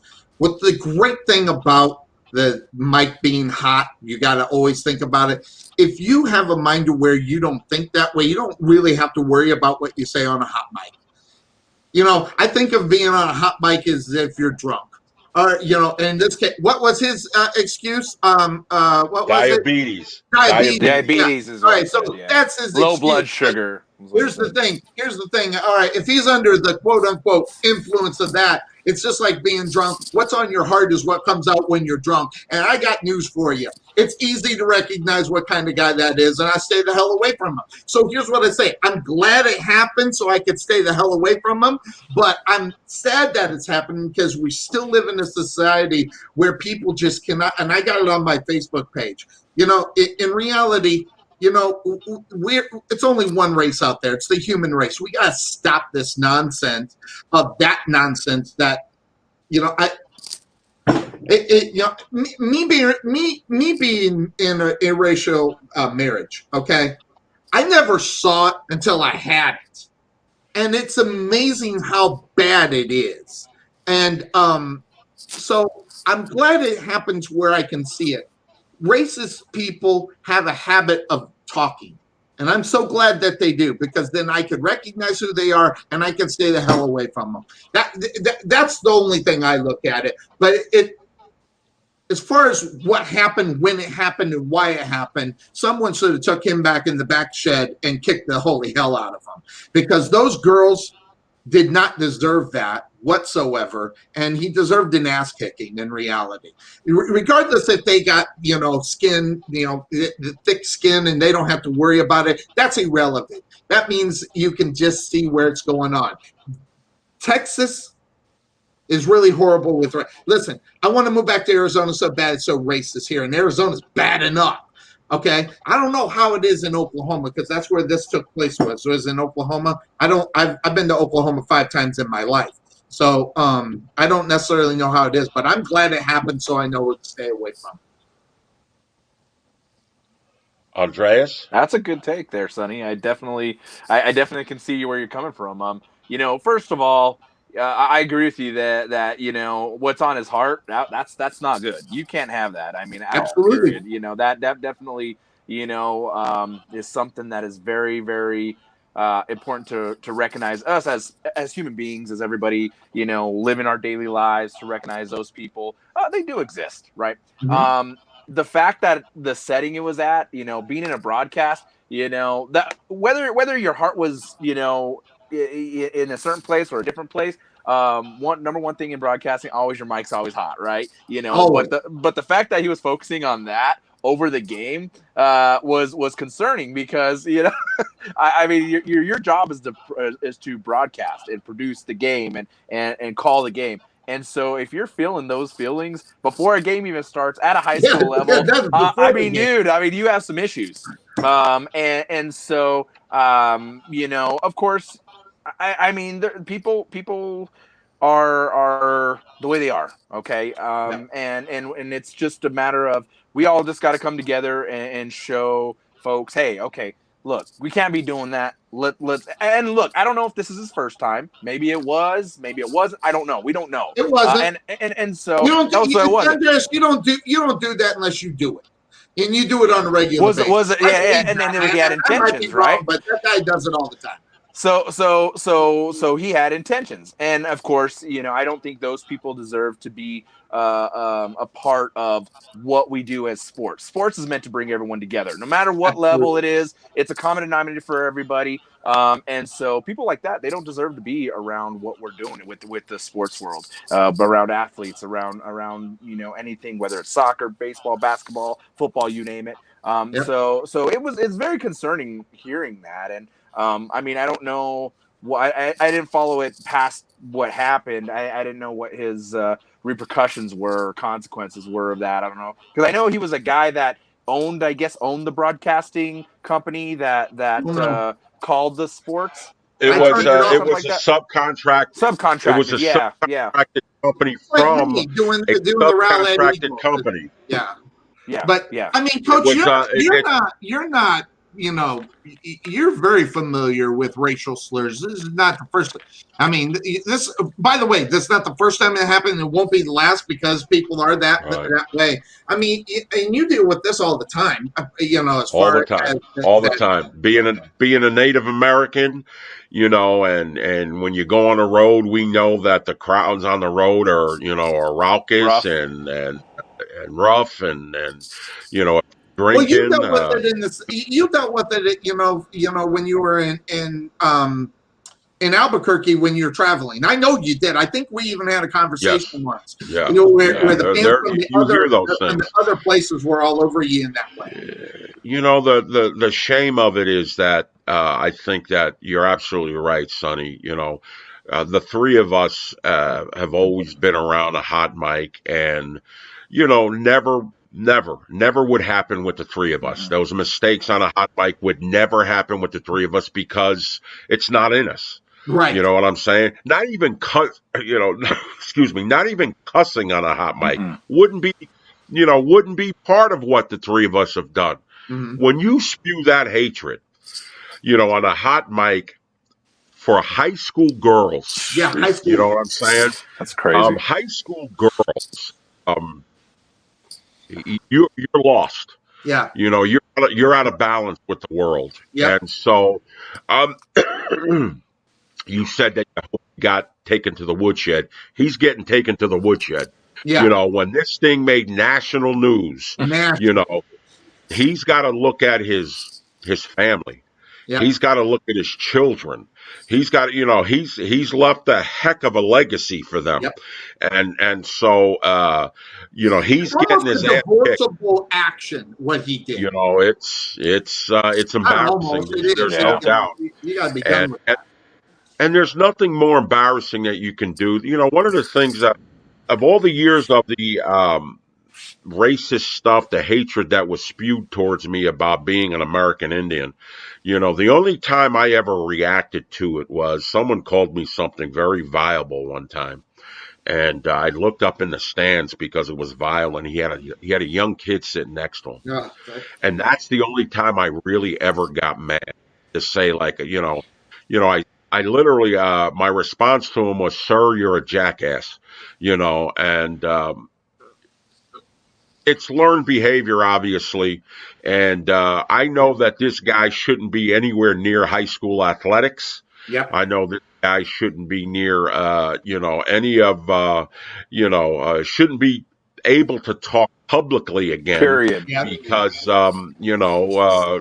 it's unforgivable. We could say, hey, but for high school girls, and by the way, those girls went on to win a state championship on Saturday. Yeah, congrats to them. That's Great the story. best part of the whole story.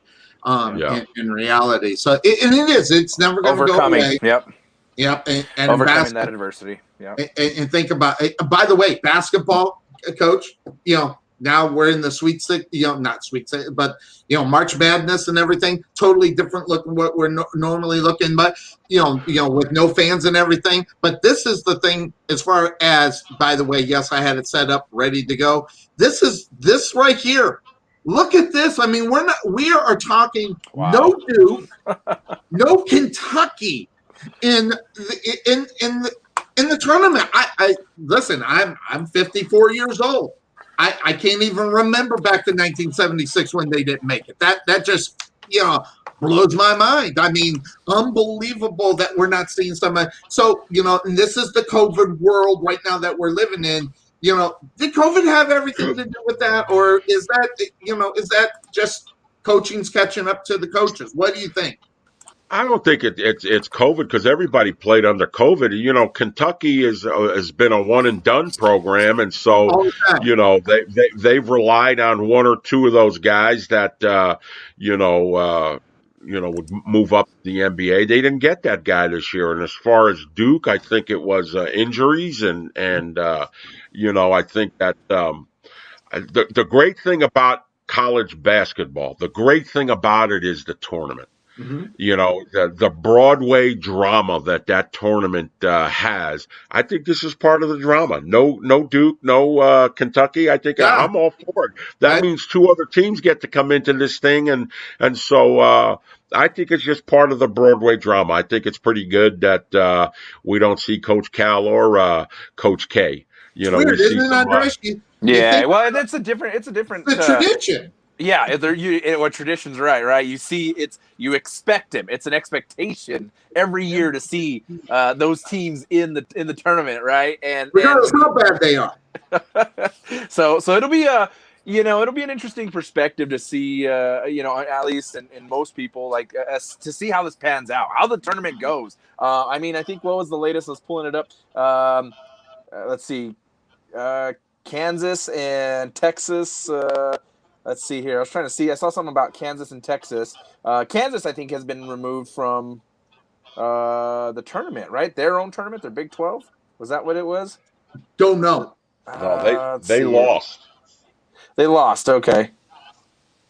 See, I do a bracket every year. It's called Sonny's I Don't Have a Clue bracket, and I don't.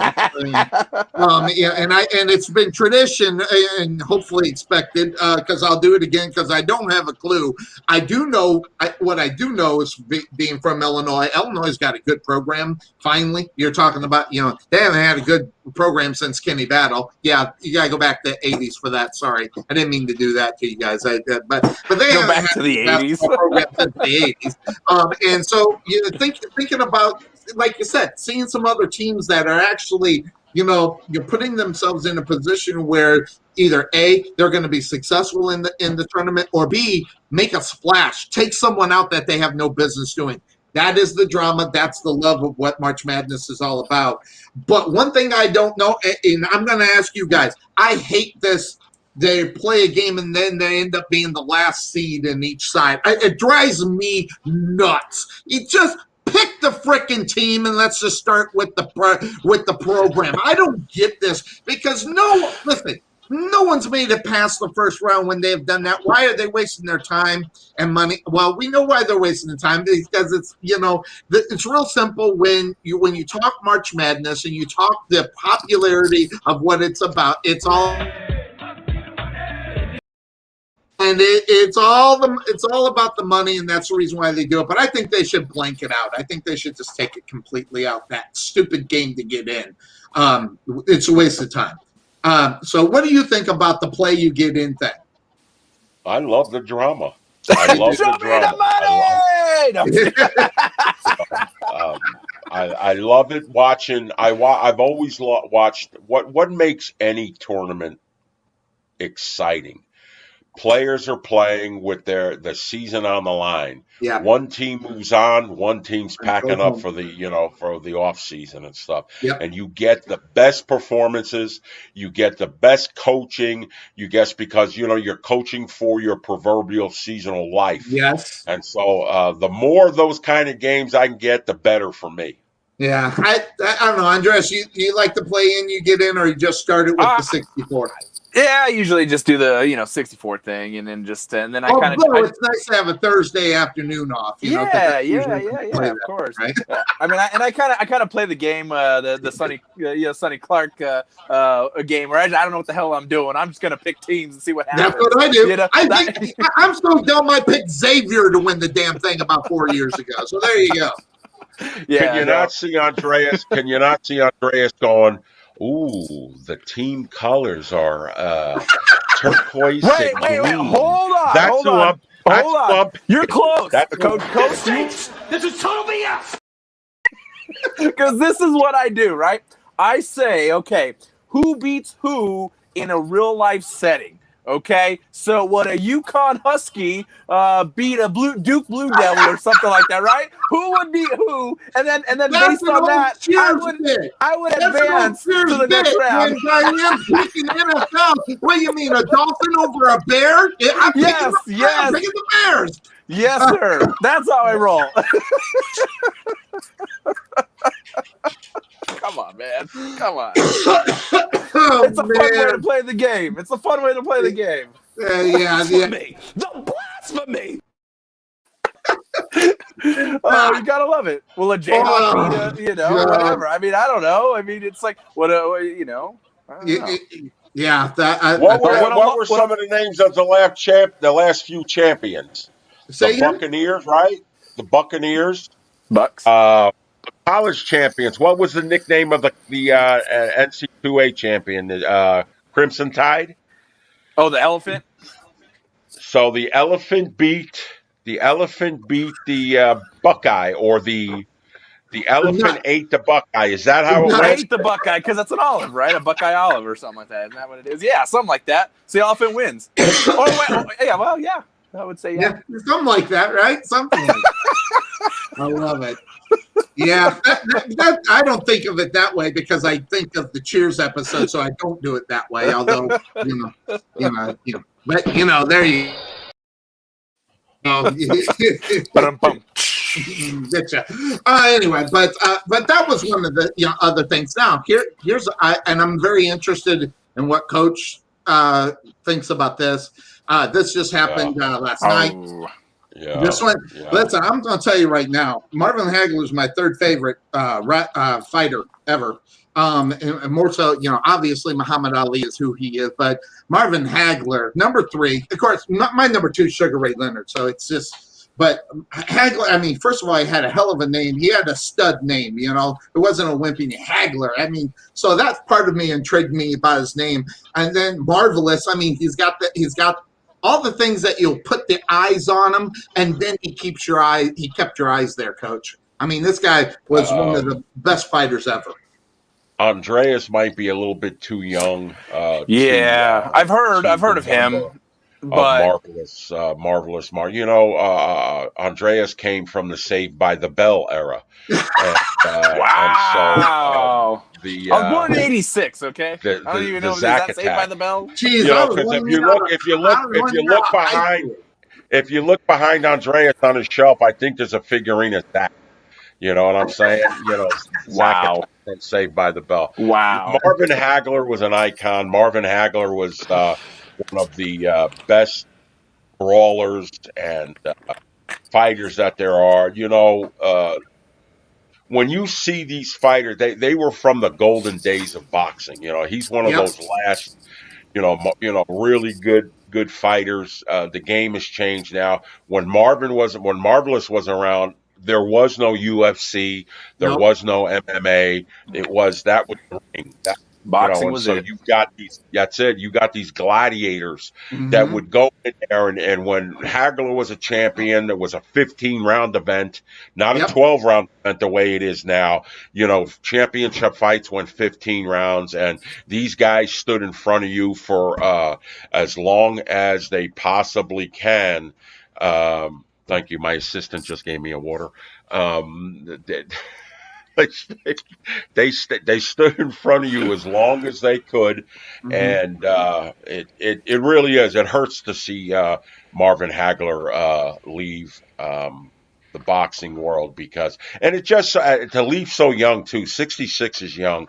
Maybe in boxing years, that's aged because maybe of the damage that's done to the brain. But does anybody know what he passed away from? Now that's some of the stipulations. Hitman, if you know Hitman, Tommy Hearns. Yeah, Tommy Hearns is alleging that it is based upon his COVID shot. And I wish he would not have done that because first of all, he's not a doctor. Second of all, he's not his wife. I want to hear that from his doctor, and his wife, not necessarily from Tommy Hearns. So it was a sudden death. Yeah, it was. Okay. He wasn't ill or anything. Yeah, that's what it says. So they're going to come out, and so now that the question about the COVID vaccine being so that's going to be one of the big stories that's going to be coming out of there because he did make that statement. So it'll be real interesting to see which way that goes. It's not going to bring him back. So, but at the same time, I don't know how to say this. And I don't want to sound insensitive when I don't want to know. I'm going to miss the man. So the cause and everything else, that's going to be bad enough, and it's going to be put out in the media and everything. It's going to be exploited, and it's not going to be about Marvin passing. It's going to be about why he passed. And if that and you're right. Especially with these icons that have given us thrills individually as fans over the years. They've taken us away from the real world. Yes. And he was one of those guys that Hagler Hearns iconic fight was something to behold. That you watched that 20 years after the fight, you were still watching it. The funny thing about that, Coach, I just watched Classic. that boxing match a month ago on YouTube. It's on YouTube. I watched that. No doubt. Nice. No doubt. And so, it's the equivalent of when Kobe left. There's not as many boxing fans as there were basketball fans, but when Kobe left, you saw how much mourning everybody did. Well, the boxing fan is mourning. The boxing fan is hurting of the loss of Marvin Hagler. Because especially us older guys, that. Because I was in my heyday. I was in my early 20s with Marvelous Marvin Hagler, and just a warrior, man, just an absolute warrior. Because boxing is totally different from when we were watching it, Coach, compared to what it is today. The last, sight of maybe something like that was Tyson. The last sight of it, but as far as the traditional what boxing is, and the grandeur of what boxing was. I mean, geez, it's like today's Super Bowl. When you had that big matchup, I mean, they filled Yankee Stadium for boxing. I mean, not baseball. They filled Yankee Stadium for boxing, for crying out loud. Madison Square Garden, all these places before Vegas really got into and started taking all those matches, they were all over the place, and the big names and things. They can have them in different countries. I mean, and they were big. So. Yeah, it's a totally different time now as far as boxing is concerned. It's not. It's hard. It's hard for me to watch knowing what it is, but I will try to stomach watching some of it compared to. But it's almost like watching a reboot of a show, and you're sitting here going, "Why am I wasting my time watching this?" So it's just like I think like for Hagler, boxing went through a transition phase, 20, 25 years ago when, boxing was governed by the big man. Yep. That's what filled the stadiums. The big man filled the stadium, the heavyweight, and when boxing lost their heavyweight, they transitioned to, the littler guys, the welterweight, the lightweight, the middleweight, and so Marvin Hagler is one of those boxers that kind of bridged that gap. Yep. To whet the appetite of the boxing fan that wanted the big men fighting. And so, that was he was iconic to boxing, that's for sure. Iconic and a gentleman too. What a gentleman, Absolutely. A friend of myself and Andreas Trujillo, Teresa Tapia, speaks so highly of Marvin Hagler, and so it's a big loss. How's he doing, by the way? He's an Albuquerque native. How's he doing? Who? Johnny? Are you thinking John? Yeah, John. He passed away. Passed away quite a few years ago. Well, when was that, Coach? I was like in 2014 or something like that. Oh, I thought you were talking about that young man that for a couple of years ago. That boxer that you had in that. I thought that was who you were talking about. No. When didn't you get? I thought you had a boxer over there. I might be thinking of something else. Probably. Yeah. I mean, boxing. New Mexico's surrounded by boxing. I mean, we're a boxing mecca for sure. But so I mean, I'm sure. Yeah. You're probably thinking of was he a younger kid? Is that what you're thinking? Yeah, a younger kid. Josh Torres. Is that what you're thinking of? Josh Pitbull Torres. Yes, that's it. That's exactly who I was thinking of. You had him on your show. I thought. Coach. You had Josh Pitbull Torres on your show. Yeah. I watched your show, Coach. See, I remember that.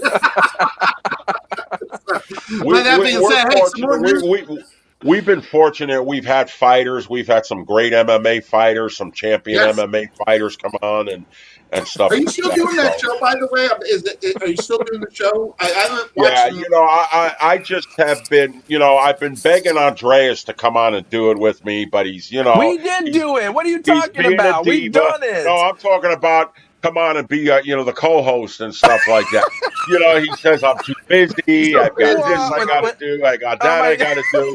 In reality, And the reality is he's got a wife at home, so that's what the reality of it is. Right?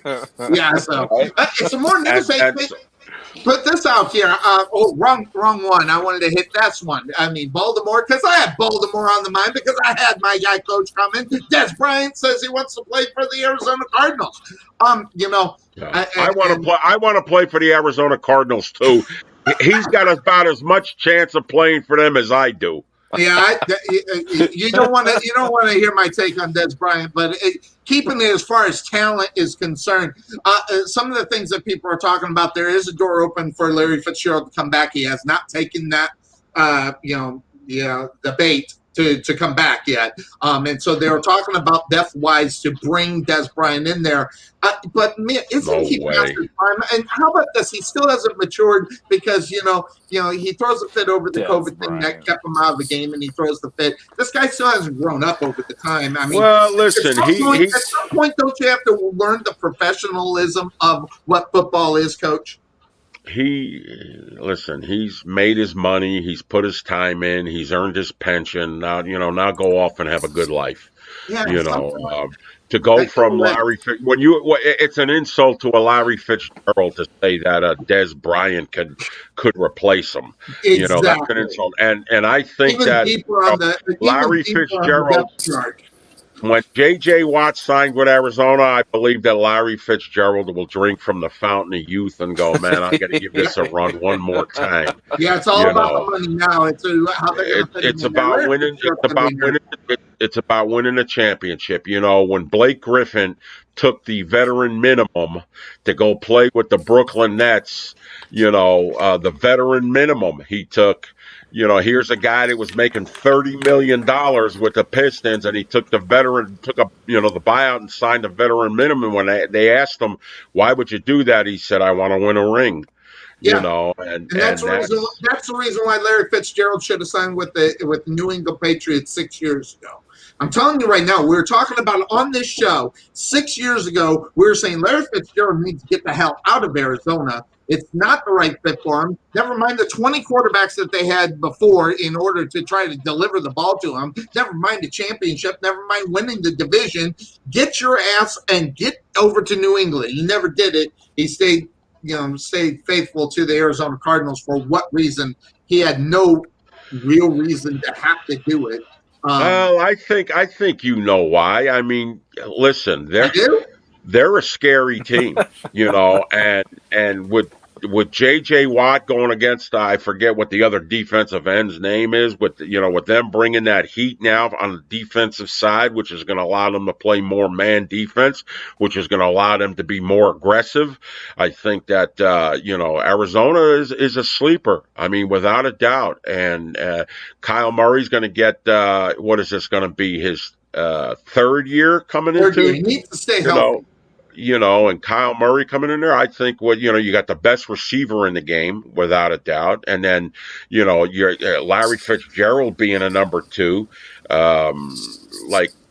you don't get those opportunities. And so I think that you'll see Larry Fitzgerald back. You won't see Des wearing 88 and doing those crossbones in Arizona. It's not but you know why, Sonny? Because even you want to go back to Arizona. Yeah, I do. I want to go back to Arizona because it's too damn hot in Texas. I'm telling you. It's the humidity, right? Is that humidity? Is that what it is? It's killing me. It's killing me. I've been here since 2005, man. And if I didn't have business keeping me here, I might be up in your stomping grounds when you go coach that team. So come on to Prescott Valley. We want you up in Prescott Valley. Hey, what do I say, Andreas? What do I say to you? What do I tell you? Well, you say a lot of things to me. So which one?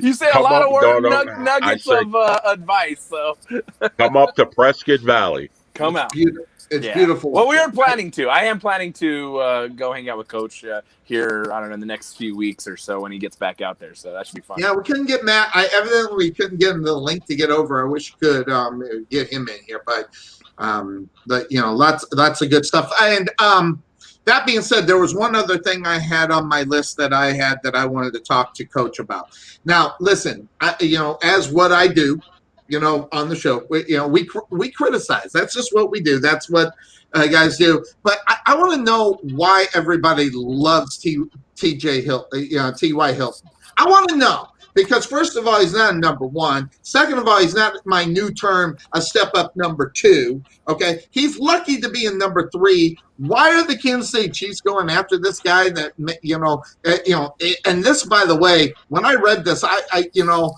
just asked myself the question. In reality, who's running that place over there? My God. The dumbest thing I've seen. I mean, geez, we might as well go get a freaking rookie and try to develop it, for crying out loud. T.Y. Hilton.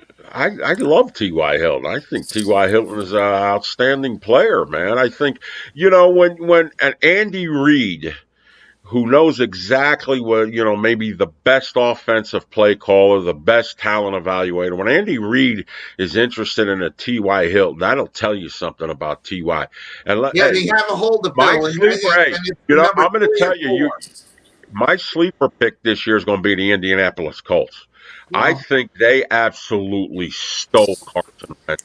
And I think the Philadelphia Eagle fans are going to be in for a decade of mediocre football because, a decade of it, by losing a Carson Wentz, blaming their offensive performance on Carson Wentz when the quarterback got hit the most in the NFL. Mm-hmm. And so I think Indianapolis saved the next couple of years. Well, Philadelphia, unfortunately, was in the situation, where you had the backup quarterback go win your Super Bowl for you. So it's almost like getting bitch slapped right there, as far as that's concerned. And then the question always with Carson Wentz in reality.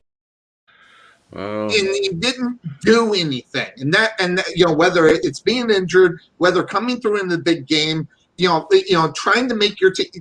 Always a great quarterback. We'll take that. It's always hard and make him a good wide receiver, and he didn't do it. It's always hard to do something when you're laying on your back, Sonny. That's true. That's the hardest thing to do when you're laying on your back. So, before we end out, man, let's talk a little bit about the history that we all share together, Sonny. Okay. The first time I met Sonny Clark, I had talked to my team about Sonny Clark before I ever met Sonny Clark. I talked to my team, and I remember I would tell my team talking going on. But when I would talk to my team, we would try to watch any type of film that we can, whether it was vid swap, whether and so we would even use YouTube if we had to put it on there. And forever, we would hear that touchdown call, that famous touchdown call for the Texas Revolution and the Wranglers. Yep, and I would tell my team, listen, our goal this week is to shut that guy the hell up. That's our goal, is to shut that guy the hell up, because you would hear that touchdown call down on the field. Yeah. You'd hear that touchdown call. Yeah. And so, but Sonny came up to us one time, and the first game, I think you were the announcer, the very first game of the Gladiators. Yeah, the first game. You were the announcer. The real game. You played some of those. You played like one of those no teams. That was the year where you had the altered schedule to get you in for us.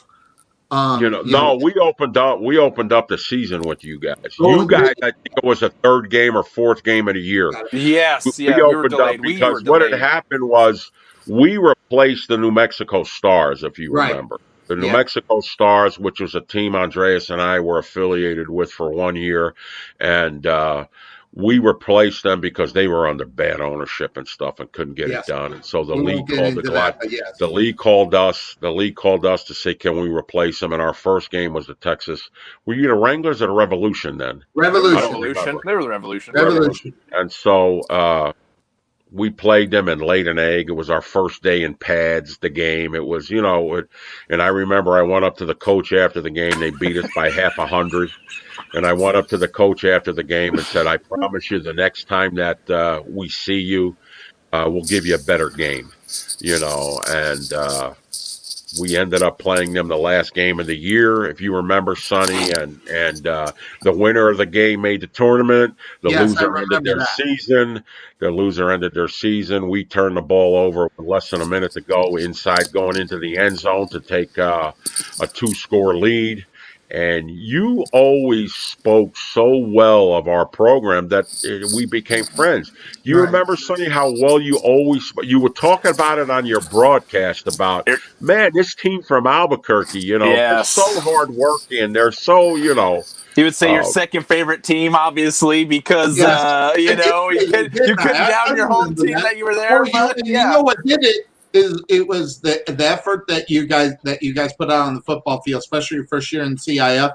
I knew just and then the Cleveland catch over the sideline on the dashboard. One of my favorite plays I've ever seen. Oh man! The years with the Arizona Rattlers before I started doing, one of my favorite because I was right there. I was right there where it happened. I see the whole thing. It was probably the most beautiful catch I've ever seen. One of the best players that I've ever had the privilege to coach. James Cleveland. Hell of a guy. Former Dallas Cowboy. Yep, exactly. Well, and that's the reason why I knew of who he was. We didn't push that on the broadcast because we were trying to push, obviously, the Revolution and the league and your team as well. And by the way, when I was calling those games, I don't want to make it sound like it, but I called it the way I saw it, which created a lot of controversy, a lot of backlash out here, because I'd say this team is better than the Revolution. And boy, I used to hear it, like you wouldn't believe, but at the same time, that's just the way I called it and the way I called it and seen it. And in fact, after your first year, I said within 2 years, this team's going to win a championship. And my God, that's exactly what happened. We won a couple of championships. Yeah, but when I made the statement, you didn't win the next year, but you won the first year after the second year. So I was right in my prediction that you were at least going to do it within 2 years. It wouldn't have surprised me that you did it the next season and stuff. So, but I was talking to a friend of mine. He's like, I missed indoor football so bad. I was watching the AAL last night. And it was that bad, huh? And your guy is coaching that team, isn't he? It's Vic. Oh, yeah. Vic is coach. Clinton Solomon's there. Your quarterback is there. Robert Kent is the quarterback. And they have a lot of former Revolution players on that football team. And Dwayne Autry's there. Autry, wow, jeez. Marcel Brooks. It's just like a resurrection of the Revolution at a lot of positions out there. Trey, what's his nose play? Harlan. Trey Harlan's playing there. So yeah. So they got all of them in there, and they were in San Antonio last night. So. And they actually had a pretty good crowd out there. I mean, for where they were playing and everything, they had probably about 2,000 people in there, but that was a crowded 2,000 people for the stadium that they were playing in. But and more in the fact I was just, and me being the rules guy, I just wanted to see them tuck in their damn shirts. I mean, and the thing where they're showing their abs all the time just drives me nuts. And that drove me nuts before I got into what I did as far as compliance was concerned. That just drove me nuts because I hated it. It was stupid. What would they broadcast on YouTube? Yeah, they were on YouTube. And it was the broadcast from San Antonio that was hosting it and doing it. So I pretty much turned it down more so than anything, and I was just listening to other things like CNN. I was listening to the news and stuff, but watching the game. Because unfortunately the play-by-play was. How did Robert Kent do? Because Robert I love that guy, man. That guy. What a lot of people don't realize, in the first half of the championship game of the 2019 CAF championship, Robert tore his ACL. Yep. And played the whole second half on a torn ACL and led us won to the championship. Yep. Yep. And True warrior. How did he play last night? Yeah, he played last night.